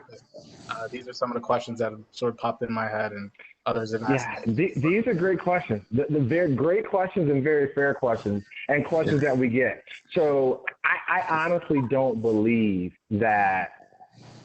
So timing is everything, but things change every day. Member Escobar. So if we said, yeah, tell us next week if you're comfortable, and then things change 2 weeks after that, we're gonna have to go back. I will say, and you probably know as well, I read in an article a couple days ago where in Massachusetts, they pushed the school year back 2 weeks. Obviously, more time to plan, more time to get PPE in, more time to engage staff and teachers and parents. I mean, I will always argue for more time. So I think what you asked is a very fair question. If I could get 2 extra weeks, I would say absolutely. Would we be ready to roll August 31st if that's the expectation? Absolutely. We just want to make sure that we, get it out to families in early enough time so they can plan. It's very difficult for families to sort of turn on the dime and have to plan for an AV schedule or virtual schedule or whatever. Or if we're talking about shifting bell time, so if my school started at 8 o'clock and now it's going to start at 8:30, that's an adjustment that families have to make. So our goal is always to communicate as early and often. But yeah, if I could get more time, I'd take it. I'd definitely take it. On the survey results that were brought up in a small clip, is it possible to share with the board sort of the full results of those questions that came out? Because I would be interested as a school board member. Yeah, we will have an exhaustive explanation of all the survey questions. Yes, we will absolutely do that. And there's also a lot of national data that we're seeing across the country. Right now with families, it's almost a third. A third are like, absolutely, we're not going back. Don't ask me, don't talk to me. Then there's a third that say, you know what? I may be okay with the hybrid. I need to know the safety protocol. And then there's another third that says, you know what? I got to go to work. We've got to do something. So I think that becomes the challenge, is being able to build something that satisfies the masses. But the data that you talked about, we will absolutely be very transparent with the board about it. So we're still mining it and putting it together, but no question, we'll make sure that the board gets that. On the talking about the screening front, there's a large percentage that are asymptomatic. So how do we sort of account for that, for that being the best strategy in preventing sort of COVID outbreaks in our schools? Yeah, so unfortunately, we will only be able to screen. We do not have the capacity to do any testing. And I think that's probably how you figure out if someone is asymptomatic. You've got to do that test, like the situation that happened in, I can't remember the city near us, where the senior, they were getting ready to go to graduation, and he worked at a nursing home that had mandatory testing, and he didn't show any symptoms. But he had exposure to a bunch of students. So being asymptomatic does concern us. We just don't know unless we test. And unfortunately, that's one of the challenges that we're going to have to work through. My last question for tonight is, there's been a lot of conversations nationally about sort of SROs and SROs locally with some community groups. is SROs part of the reopening plan? And if there are SROs in our schools throughout this year, are they going to go through the same screening processes, similar staff and students? Yeah, so anybody that's going to interact with students, if they interact with students, are going to have to go through the same screening. No question, there is absolutely no wiggle room with that. So if the SROs are part of that moving forward, they would absolutely have to attest every day. And I would also assume, just being an officer of the law, that they also have some protocols in place, and we'll get with them and talk about, but if they're going to interact and engage with students, we would absolutely expect that. Quite frankly, we don't know what school is going to look like just yet. We may be in a virtual environment. We may be in an environment where just 9th grade and 6th grade comes in. So it may look a little different. But what we would ask is that if they are a part of the equation moving forward, that they would absolutely have to attest and be screened as well. Thank you. Good question.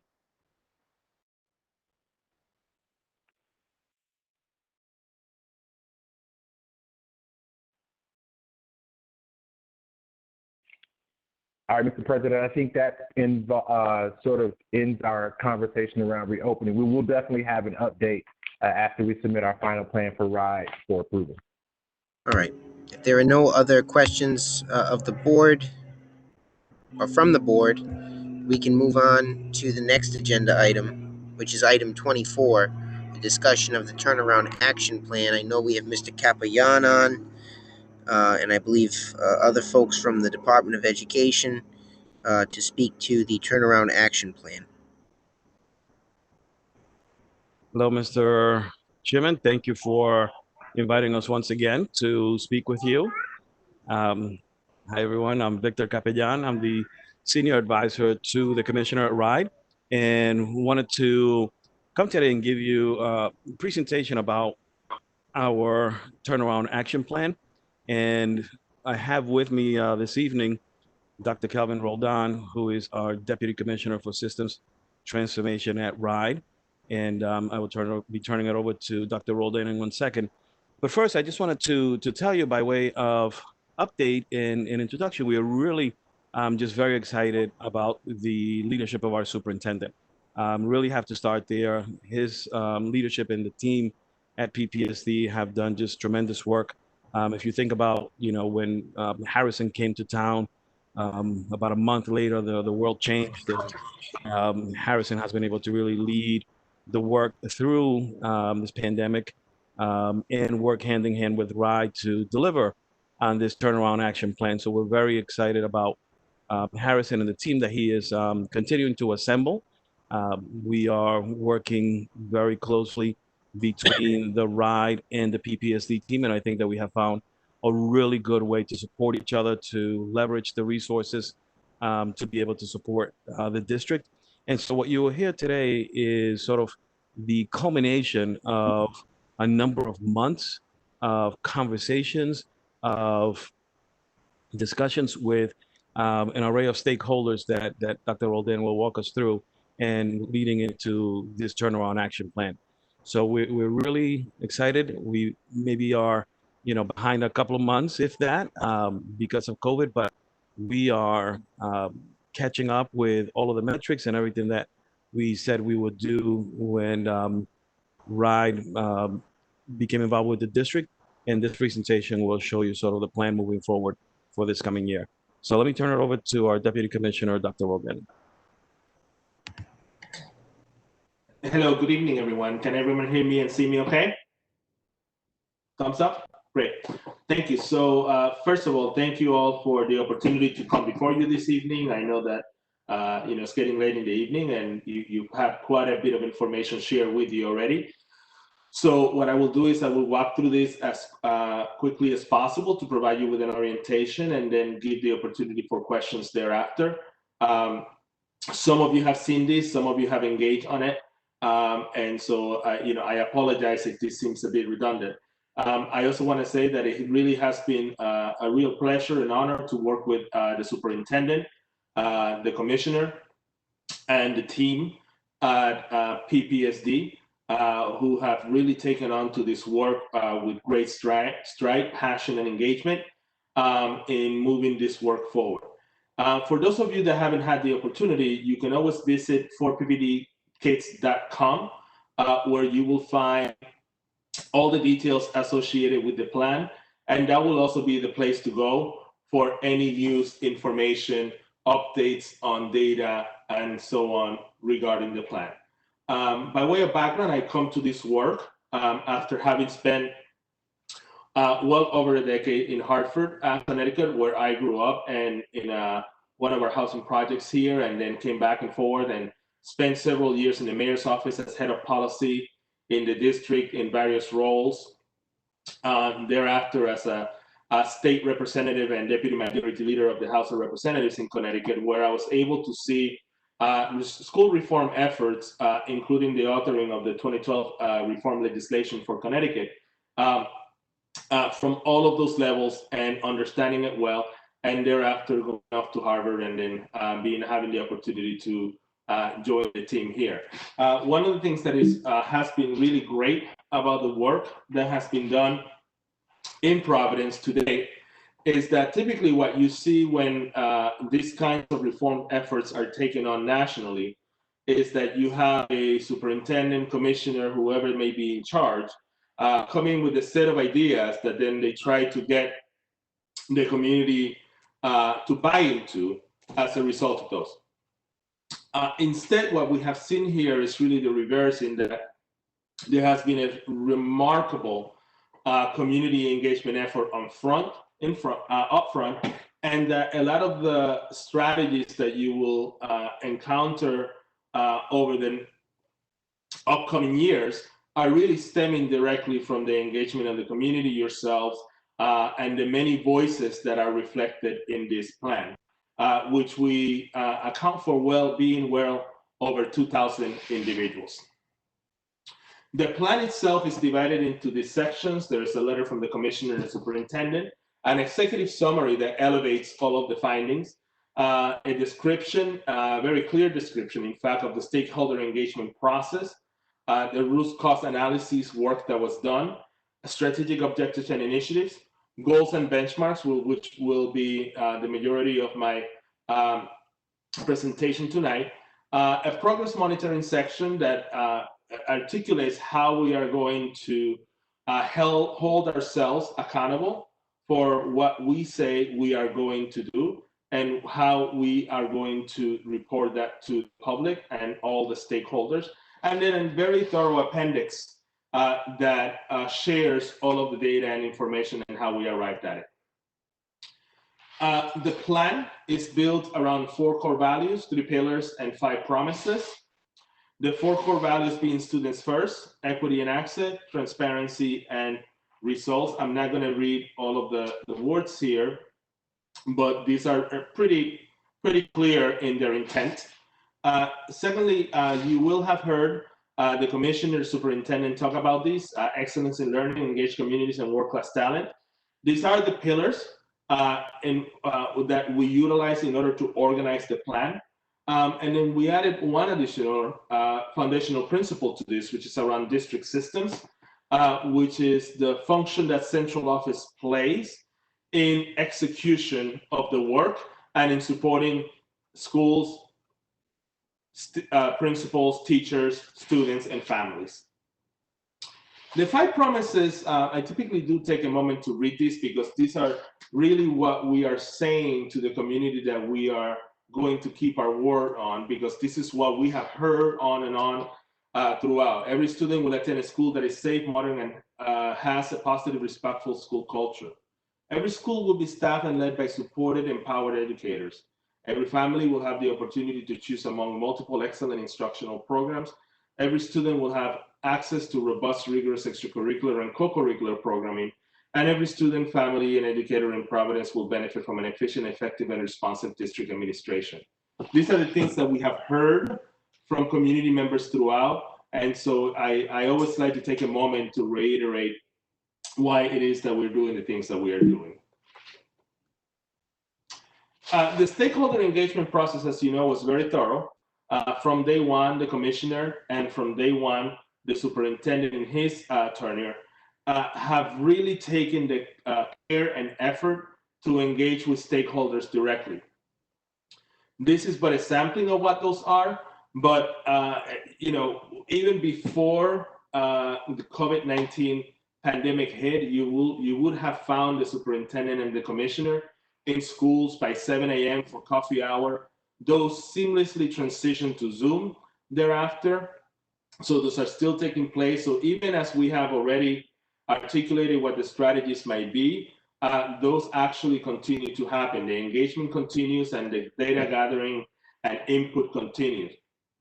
The community design team, as you know, was the primary vehicle for which a lot of this information was filtered, and they provided a significant portion of the strategies that are make up the whole plan.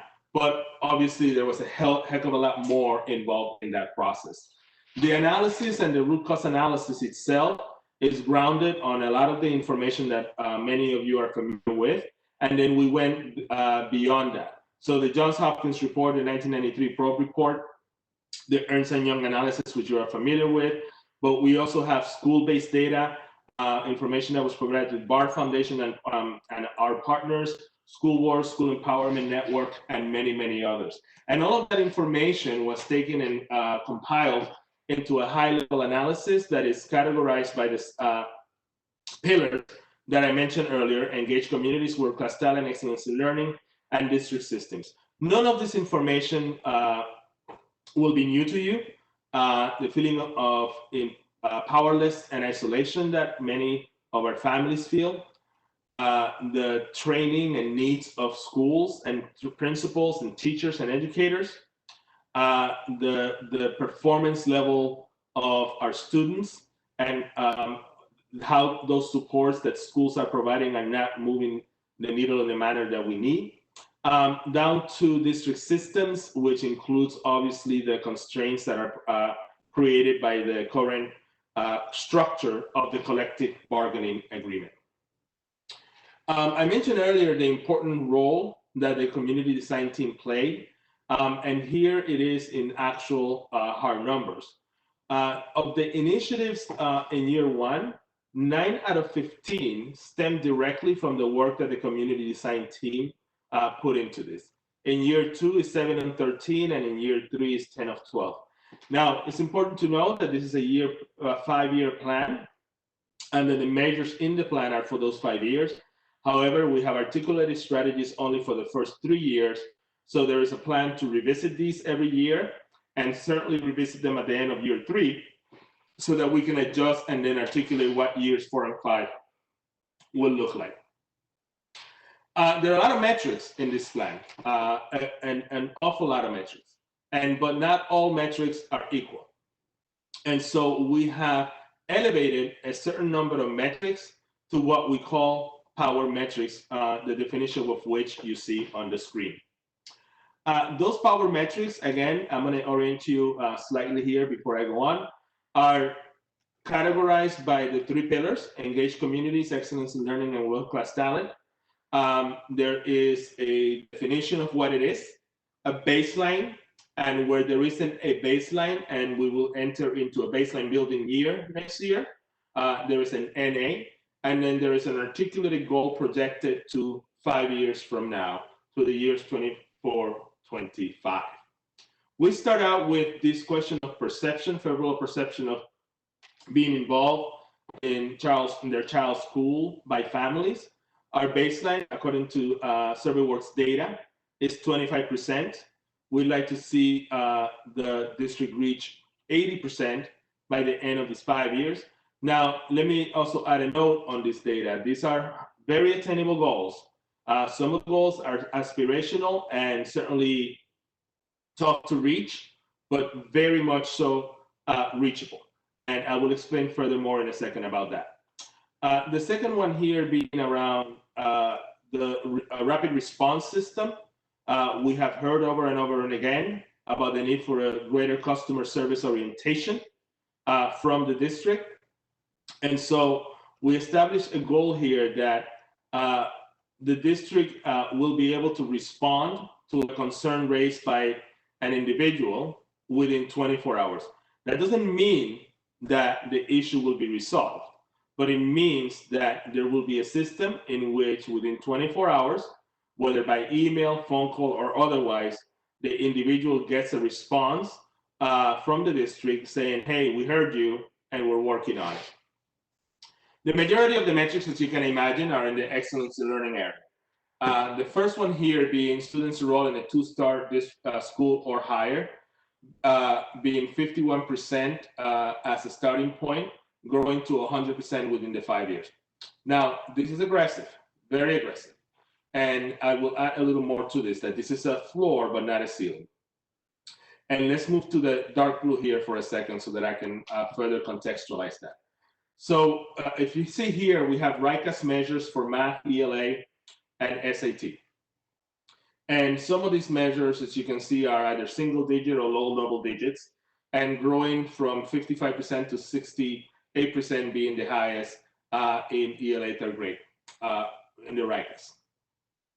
What we did here in order to arrive at these numbers, we looked at the top 25% top quartile performing districts in the state of Rhode Island, and we looked at actual growth, not projected, not extrapolated, none of that. We looked at actual districts who are reaching these targets on an annualized basis, based on a projected approach, of course, and then translated that into what it would look like for PPST.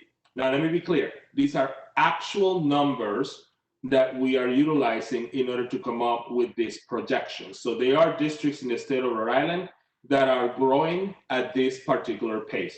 It is aggressive, but it's doable.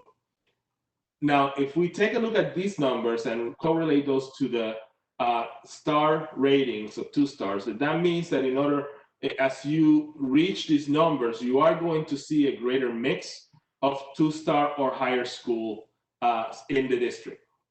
In addition to that, we have a measure for student attendance to grow from 62.7% to 90%. Multilingual learner target, which you can see here. A measure around ensuring that our 9th grade students are on track for post-secondary success. And then a graduation measure for students to graduate within 4 years to grow from 73.6% to 89%. In the world-class talent category, we start out with educators of colors in the total educator workforce. As a percentage, we currently are at 20.5%. We'd like to see that number grow to 33%. Now, a note about this. This is a very aggressive goal. And it requires more than just changing hiring practice and policies at the level of the school district. In order to reach this goal in quantifiable terms, it means that out of the 100 or so vacancies that the district has every single year, over 50% of those would have to be filled by educators of color. In order to do that, that means that many of us are going to have to go beyond what we're doing now. That means that RIDE is going to have to support the work. That means the higher education institutions in the state of Rhode Island are going to have to support the work. That means that we're going to have to go outside the boundaries, geographic boundaries of Rhode Island to recruit talent in order to get to that very aggressive number. We also have measures here around college credit, AP credit, and NCT credentials, as well as a measure for teacher attendance to go from 87% to 94%, which is in itself another difficult target to meet, given some of the constraints that we face with the collective bargaining agreement. The plan, as I mentioned earlier, is a 5-year plan. We have built strategies for 3 years. These are, they're arrays around the pillars. And in the final 2 years will be based on the programs and engagement of the community, and we will revisit that work. As I shared earlier,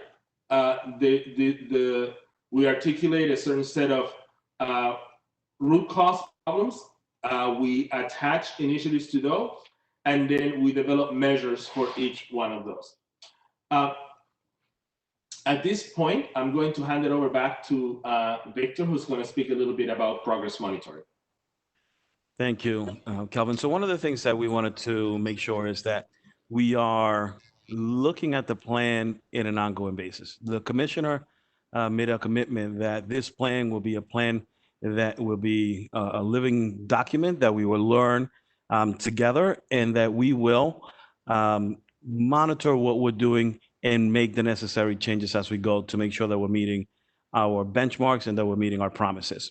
And to that end, what we have done is create an internal monitoring mechanism that lives both at PPSD and RIDE. We are in the process of standing up a turnaround support office that will have members from both RIDE and PPSD that are constantly looking at these measures, that are constantly looking at where we are making the gains that we said, and continuing to build on that. And if we're not, if we're coming off base for whatever reason, what do we do right away to make sure that we course correct? We want to be able to have this ongoing collaboration, not only between PPSD and RIDE, but we also want to have an external reporting mechanism that will provide quarterly reports to the community at large. We want to be able to go out and talk to both formal and informal organizations. We want to be able to sort of put the plan out there so that people see exactly what is happening. One of the things that we said up front is we did not want this plan to just be something that we put in a binder that sits on a shelf. This is going to be sort of the blueprint that continues to drive this work.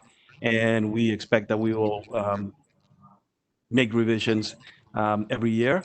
We expect to be coming back to this body. We expect to be going to our parents, our families, our students, our educators, and having these conversations with them.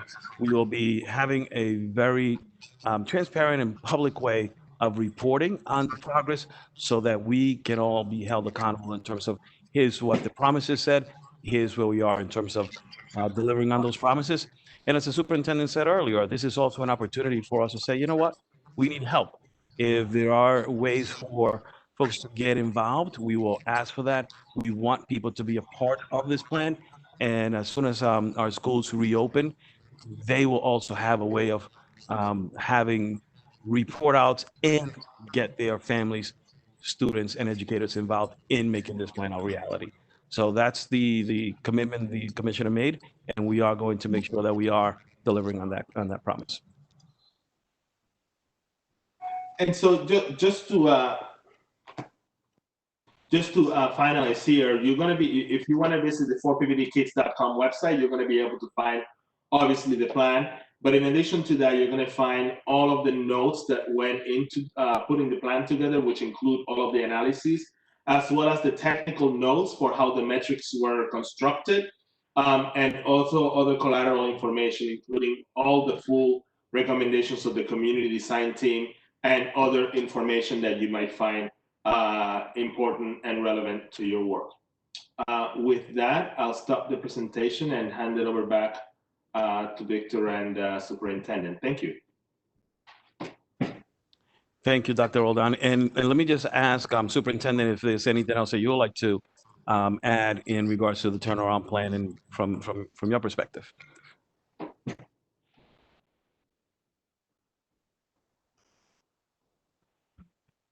So just want to double click on a couple of things that Dr. Roldan and Victor mentioned. One of the clarifications that we find ourselves making a lot is it's just a plan. I don't want to denounce the gravity of it. I think it's an extremely powerful plan, strong metrics. But a plan is just a plan if the community doesn't rally behind us to execute the plan. And what you won't find in this plan is just a whole lot of how-tos. You want it to be very careful and thoughtful around that, because when you're doing transformation work, it's an iterative process. I talked today about this book that I read a few months ago called What Got You Here Won't Get You There. So at every level of success, you've got to change your strategy. If we're looking at the New England Patriots, there's no playbook to Super Bowl other than just having great players. I mean, Bill Belichick is probably one of the best in the business making mid-game adjustments. So you may go into the game saying we're going to run this scheme, and halftime he may say we need to shift the scheme. So this is really related to that. So we more overwhelmingly expect that every level of success, we're going to have to revisit, like Victor says, and maybe change the strategy. But we also know that there are plays that are part of the playbook. And everything that we've done to date has been setting the conditions. So everything about central office transformation, everything about building a turnaround office, everything about looking at our lowest performing schools with Rod and Dr. Rodon's office, everything about getting the curriculum across the entire KH spectrum, hiring teachers, getting talent, building a leadership pipeline, like all of those things are strategies to get to where we were. So we didn't want to put a playbook out there with 1,000 plays, but we wanted enough information that the community would feel proud of the plan, would get behind the plan and endorse the plan, and really see themselves in the plan. And I think that's what I'm most honored and pleased about, that a lot of what's in the plan is a heavy, heavy community voice. So again, we've listened, and Dr. Rodon and Victor, thank you so much for joining us tonight. I know you guys had an early morning and a long day, so always excited to sort of co-curate a conversation with you, but thank you so much for being with us. Any final words from either of you? Just to say, again, thank you, Superintendent, for your leadership and for the work that your team is doing. So thank you. Yeah, that's it. Thank you so much. Thank you, Mr. President. Thank you, Madam Vice President, and members of the board for the opportunity to share this with you.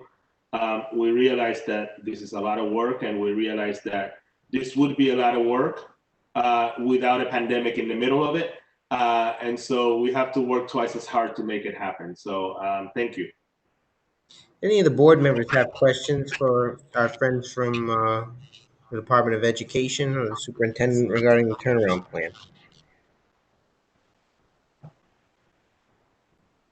No, Mr. Heeman, no comments, just to thank you. I know I had the opportunity and privilege to meet with folks from RIDE to preview some of this stuff, and I just want to say I know a lot of effort has gone into this, and I want to say thank you, and I hope that this board can continue to be an avenue by which the public stays informed around these turnaround plans, and look forward to continuing to working with RIDE and making sure we do our part in making sure high quality education comes to Providence in the way that we all have envisioned it. So thank you to our partners at RIDE.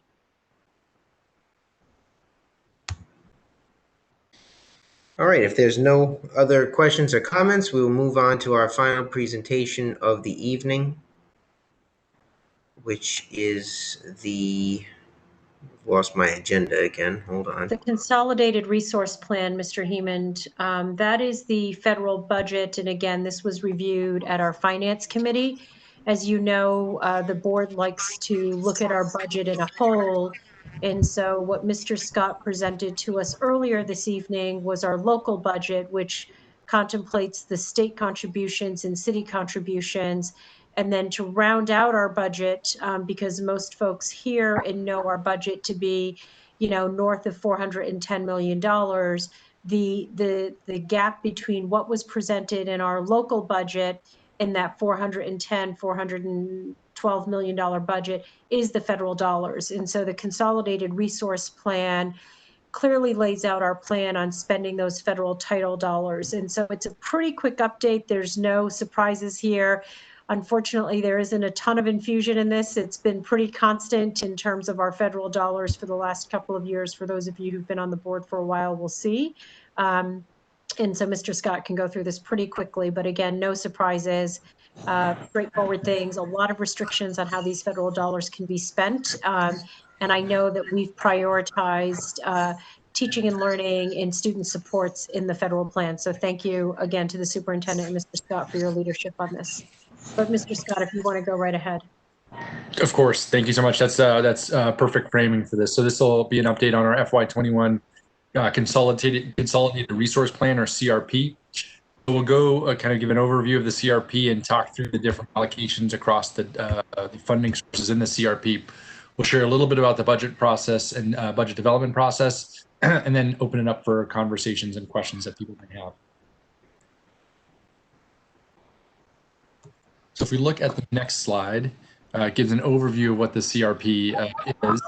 It includes federal funds from ESSA, the Every Student Succeed Act. So that includes Title I through Title IV, as well as IDEA.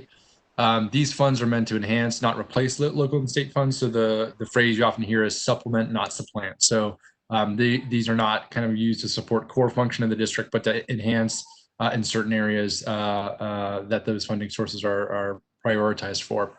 And like all of our budget processes, CRP is developed in consultation with our stakeholders at the school level and in the community. If you look at the next slide.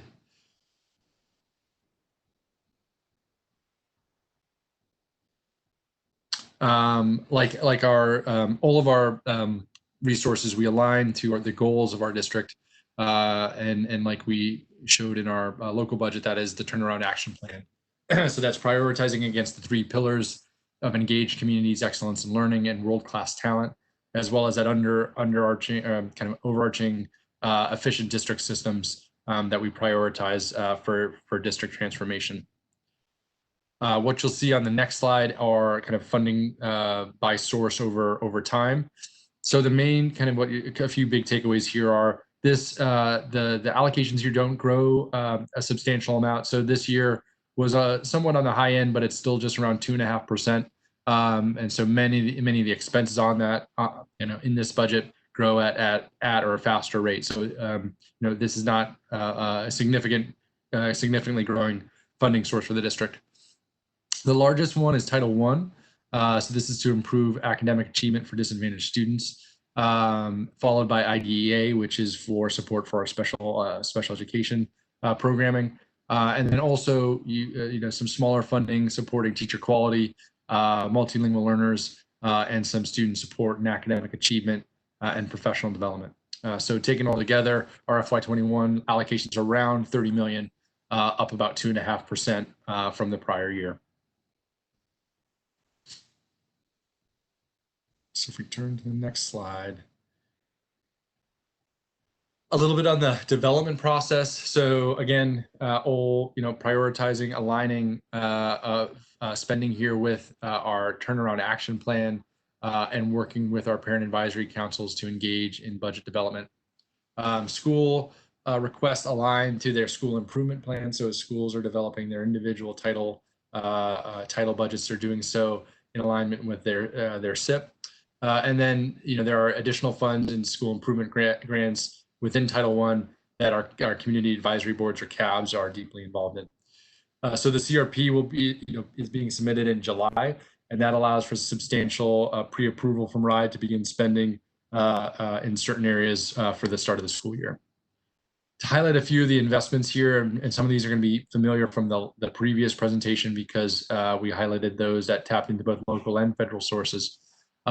Here, just to highlight a few around engaged communities that flow from our title dollars are Kinvo and some of our other parent engagement tools. The kind of supplemental portions of the curriculum investment are funded out of Title I dollars, as well as some, I believe, in Title III, supporting investments in our multilingual learner curriculum. Our investment in teacher pipelines through our partnership with Teach for America, as well as our supporting teachers with ESL certification, was done in partnership with the Rhode Island Foundation, but also leveraging federal dollars to support that. And then just lastly, the kind of overarching note is that the CRP and title dollars represent a significant level of school level discretionary spending of around $6.5 million that our schools use to purchase supplementary services to enhance student supports. We turn to the next slide. That wraps it up. So, the idea, we wanted to share a little bit of the overall picture here. It's pretty similar to what we've had in prior years as we kind of move forward with approval from RIDE to begin the school year. So, happy to answer any questions or feedback that folks may have. Any questions on this presentation? Comments? Just a comment, and I know that, again, we talked about this in finance, and I just feel like I need to say this for the public record. Any additional federal dollars that might be coming in as a result of the CARES Act or any of these federal stimulus monies are not contemplated in this federal budget. And we are being very strategic and having that as a separate line item that is tracked very differently because we know that those are for very specific measures. And so again, I want to thank Mr. Scott for making sure that we're keeping the lines of our budgets really neat and clean. And that would be a supplemental budget for very specific COVID-19 response efforts. So as we've talked about reopening our schools.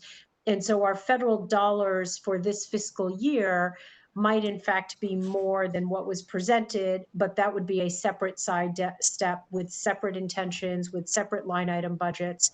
And so I want folks to know that, again, this is not the federal dollars that would be used or considered being used for any of those new temporary one-time efforts for reopening of schools that are COVID-19 related.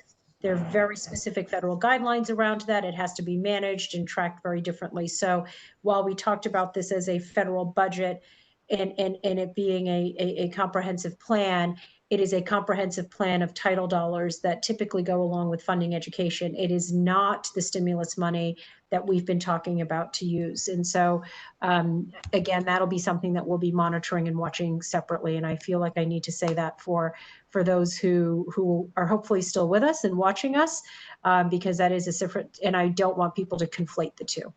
That's all I wanted to add, Mr. Heeman. Thank you. Okay. If there are no further comments or questions, that'll conclude our meeting this evening. And we would entertain at this time a motion to adjourn. So moved, Mr. Heeman. Motion is made. Is there a second? Second. Motion has been seconded. Any discussion? There being none, the clerk can call the roll. President Heeman, Aye. Mr. Escobar, Aye. Ms. Garcia, Aye. Mr. Ibrahimi. Mr. Ibrahimi is absent. Vice President Pandey, Aye. Mr. Thomas, Aye. you have 5 ayes and 1 absent. Okay. Thank you. Motion carries. Meeting is adjourned. Have a good night. Good night, everyone.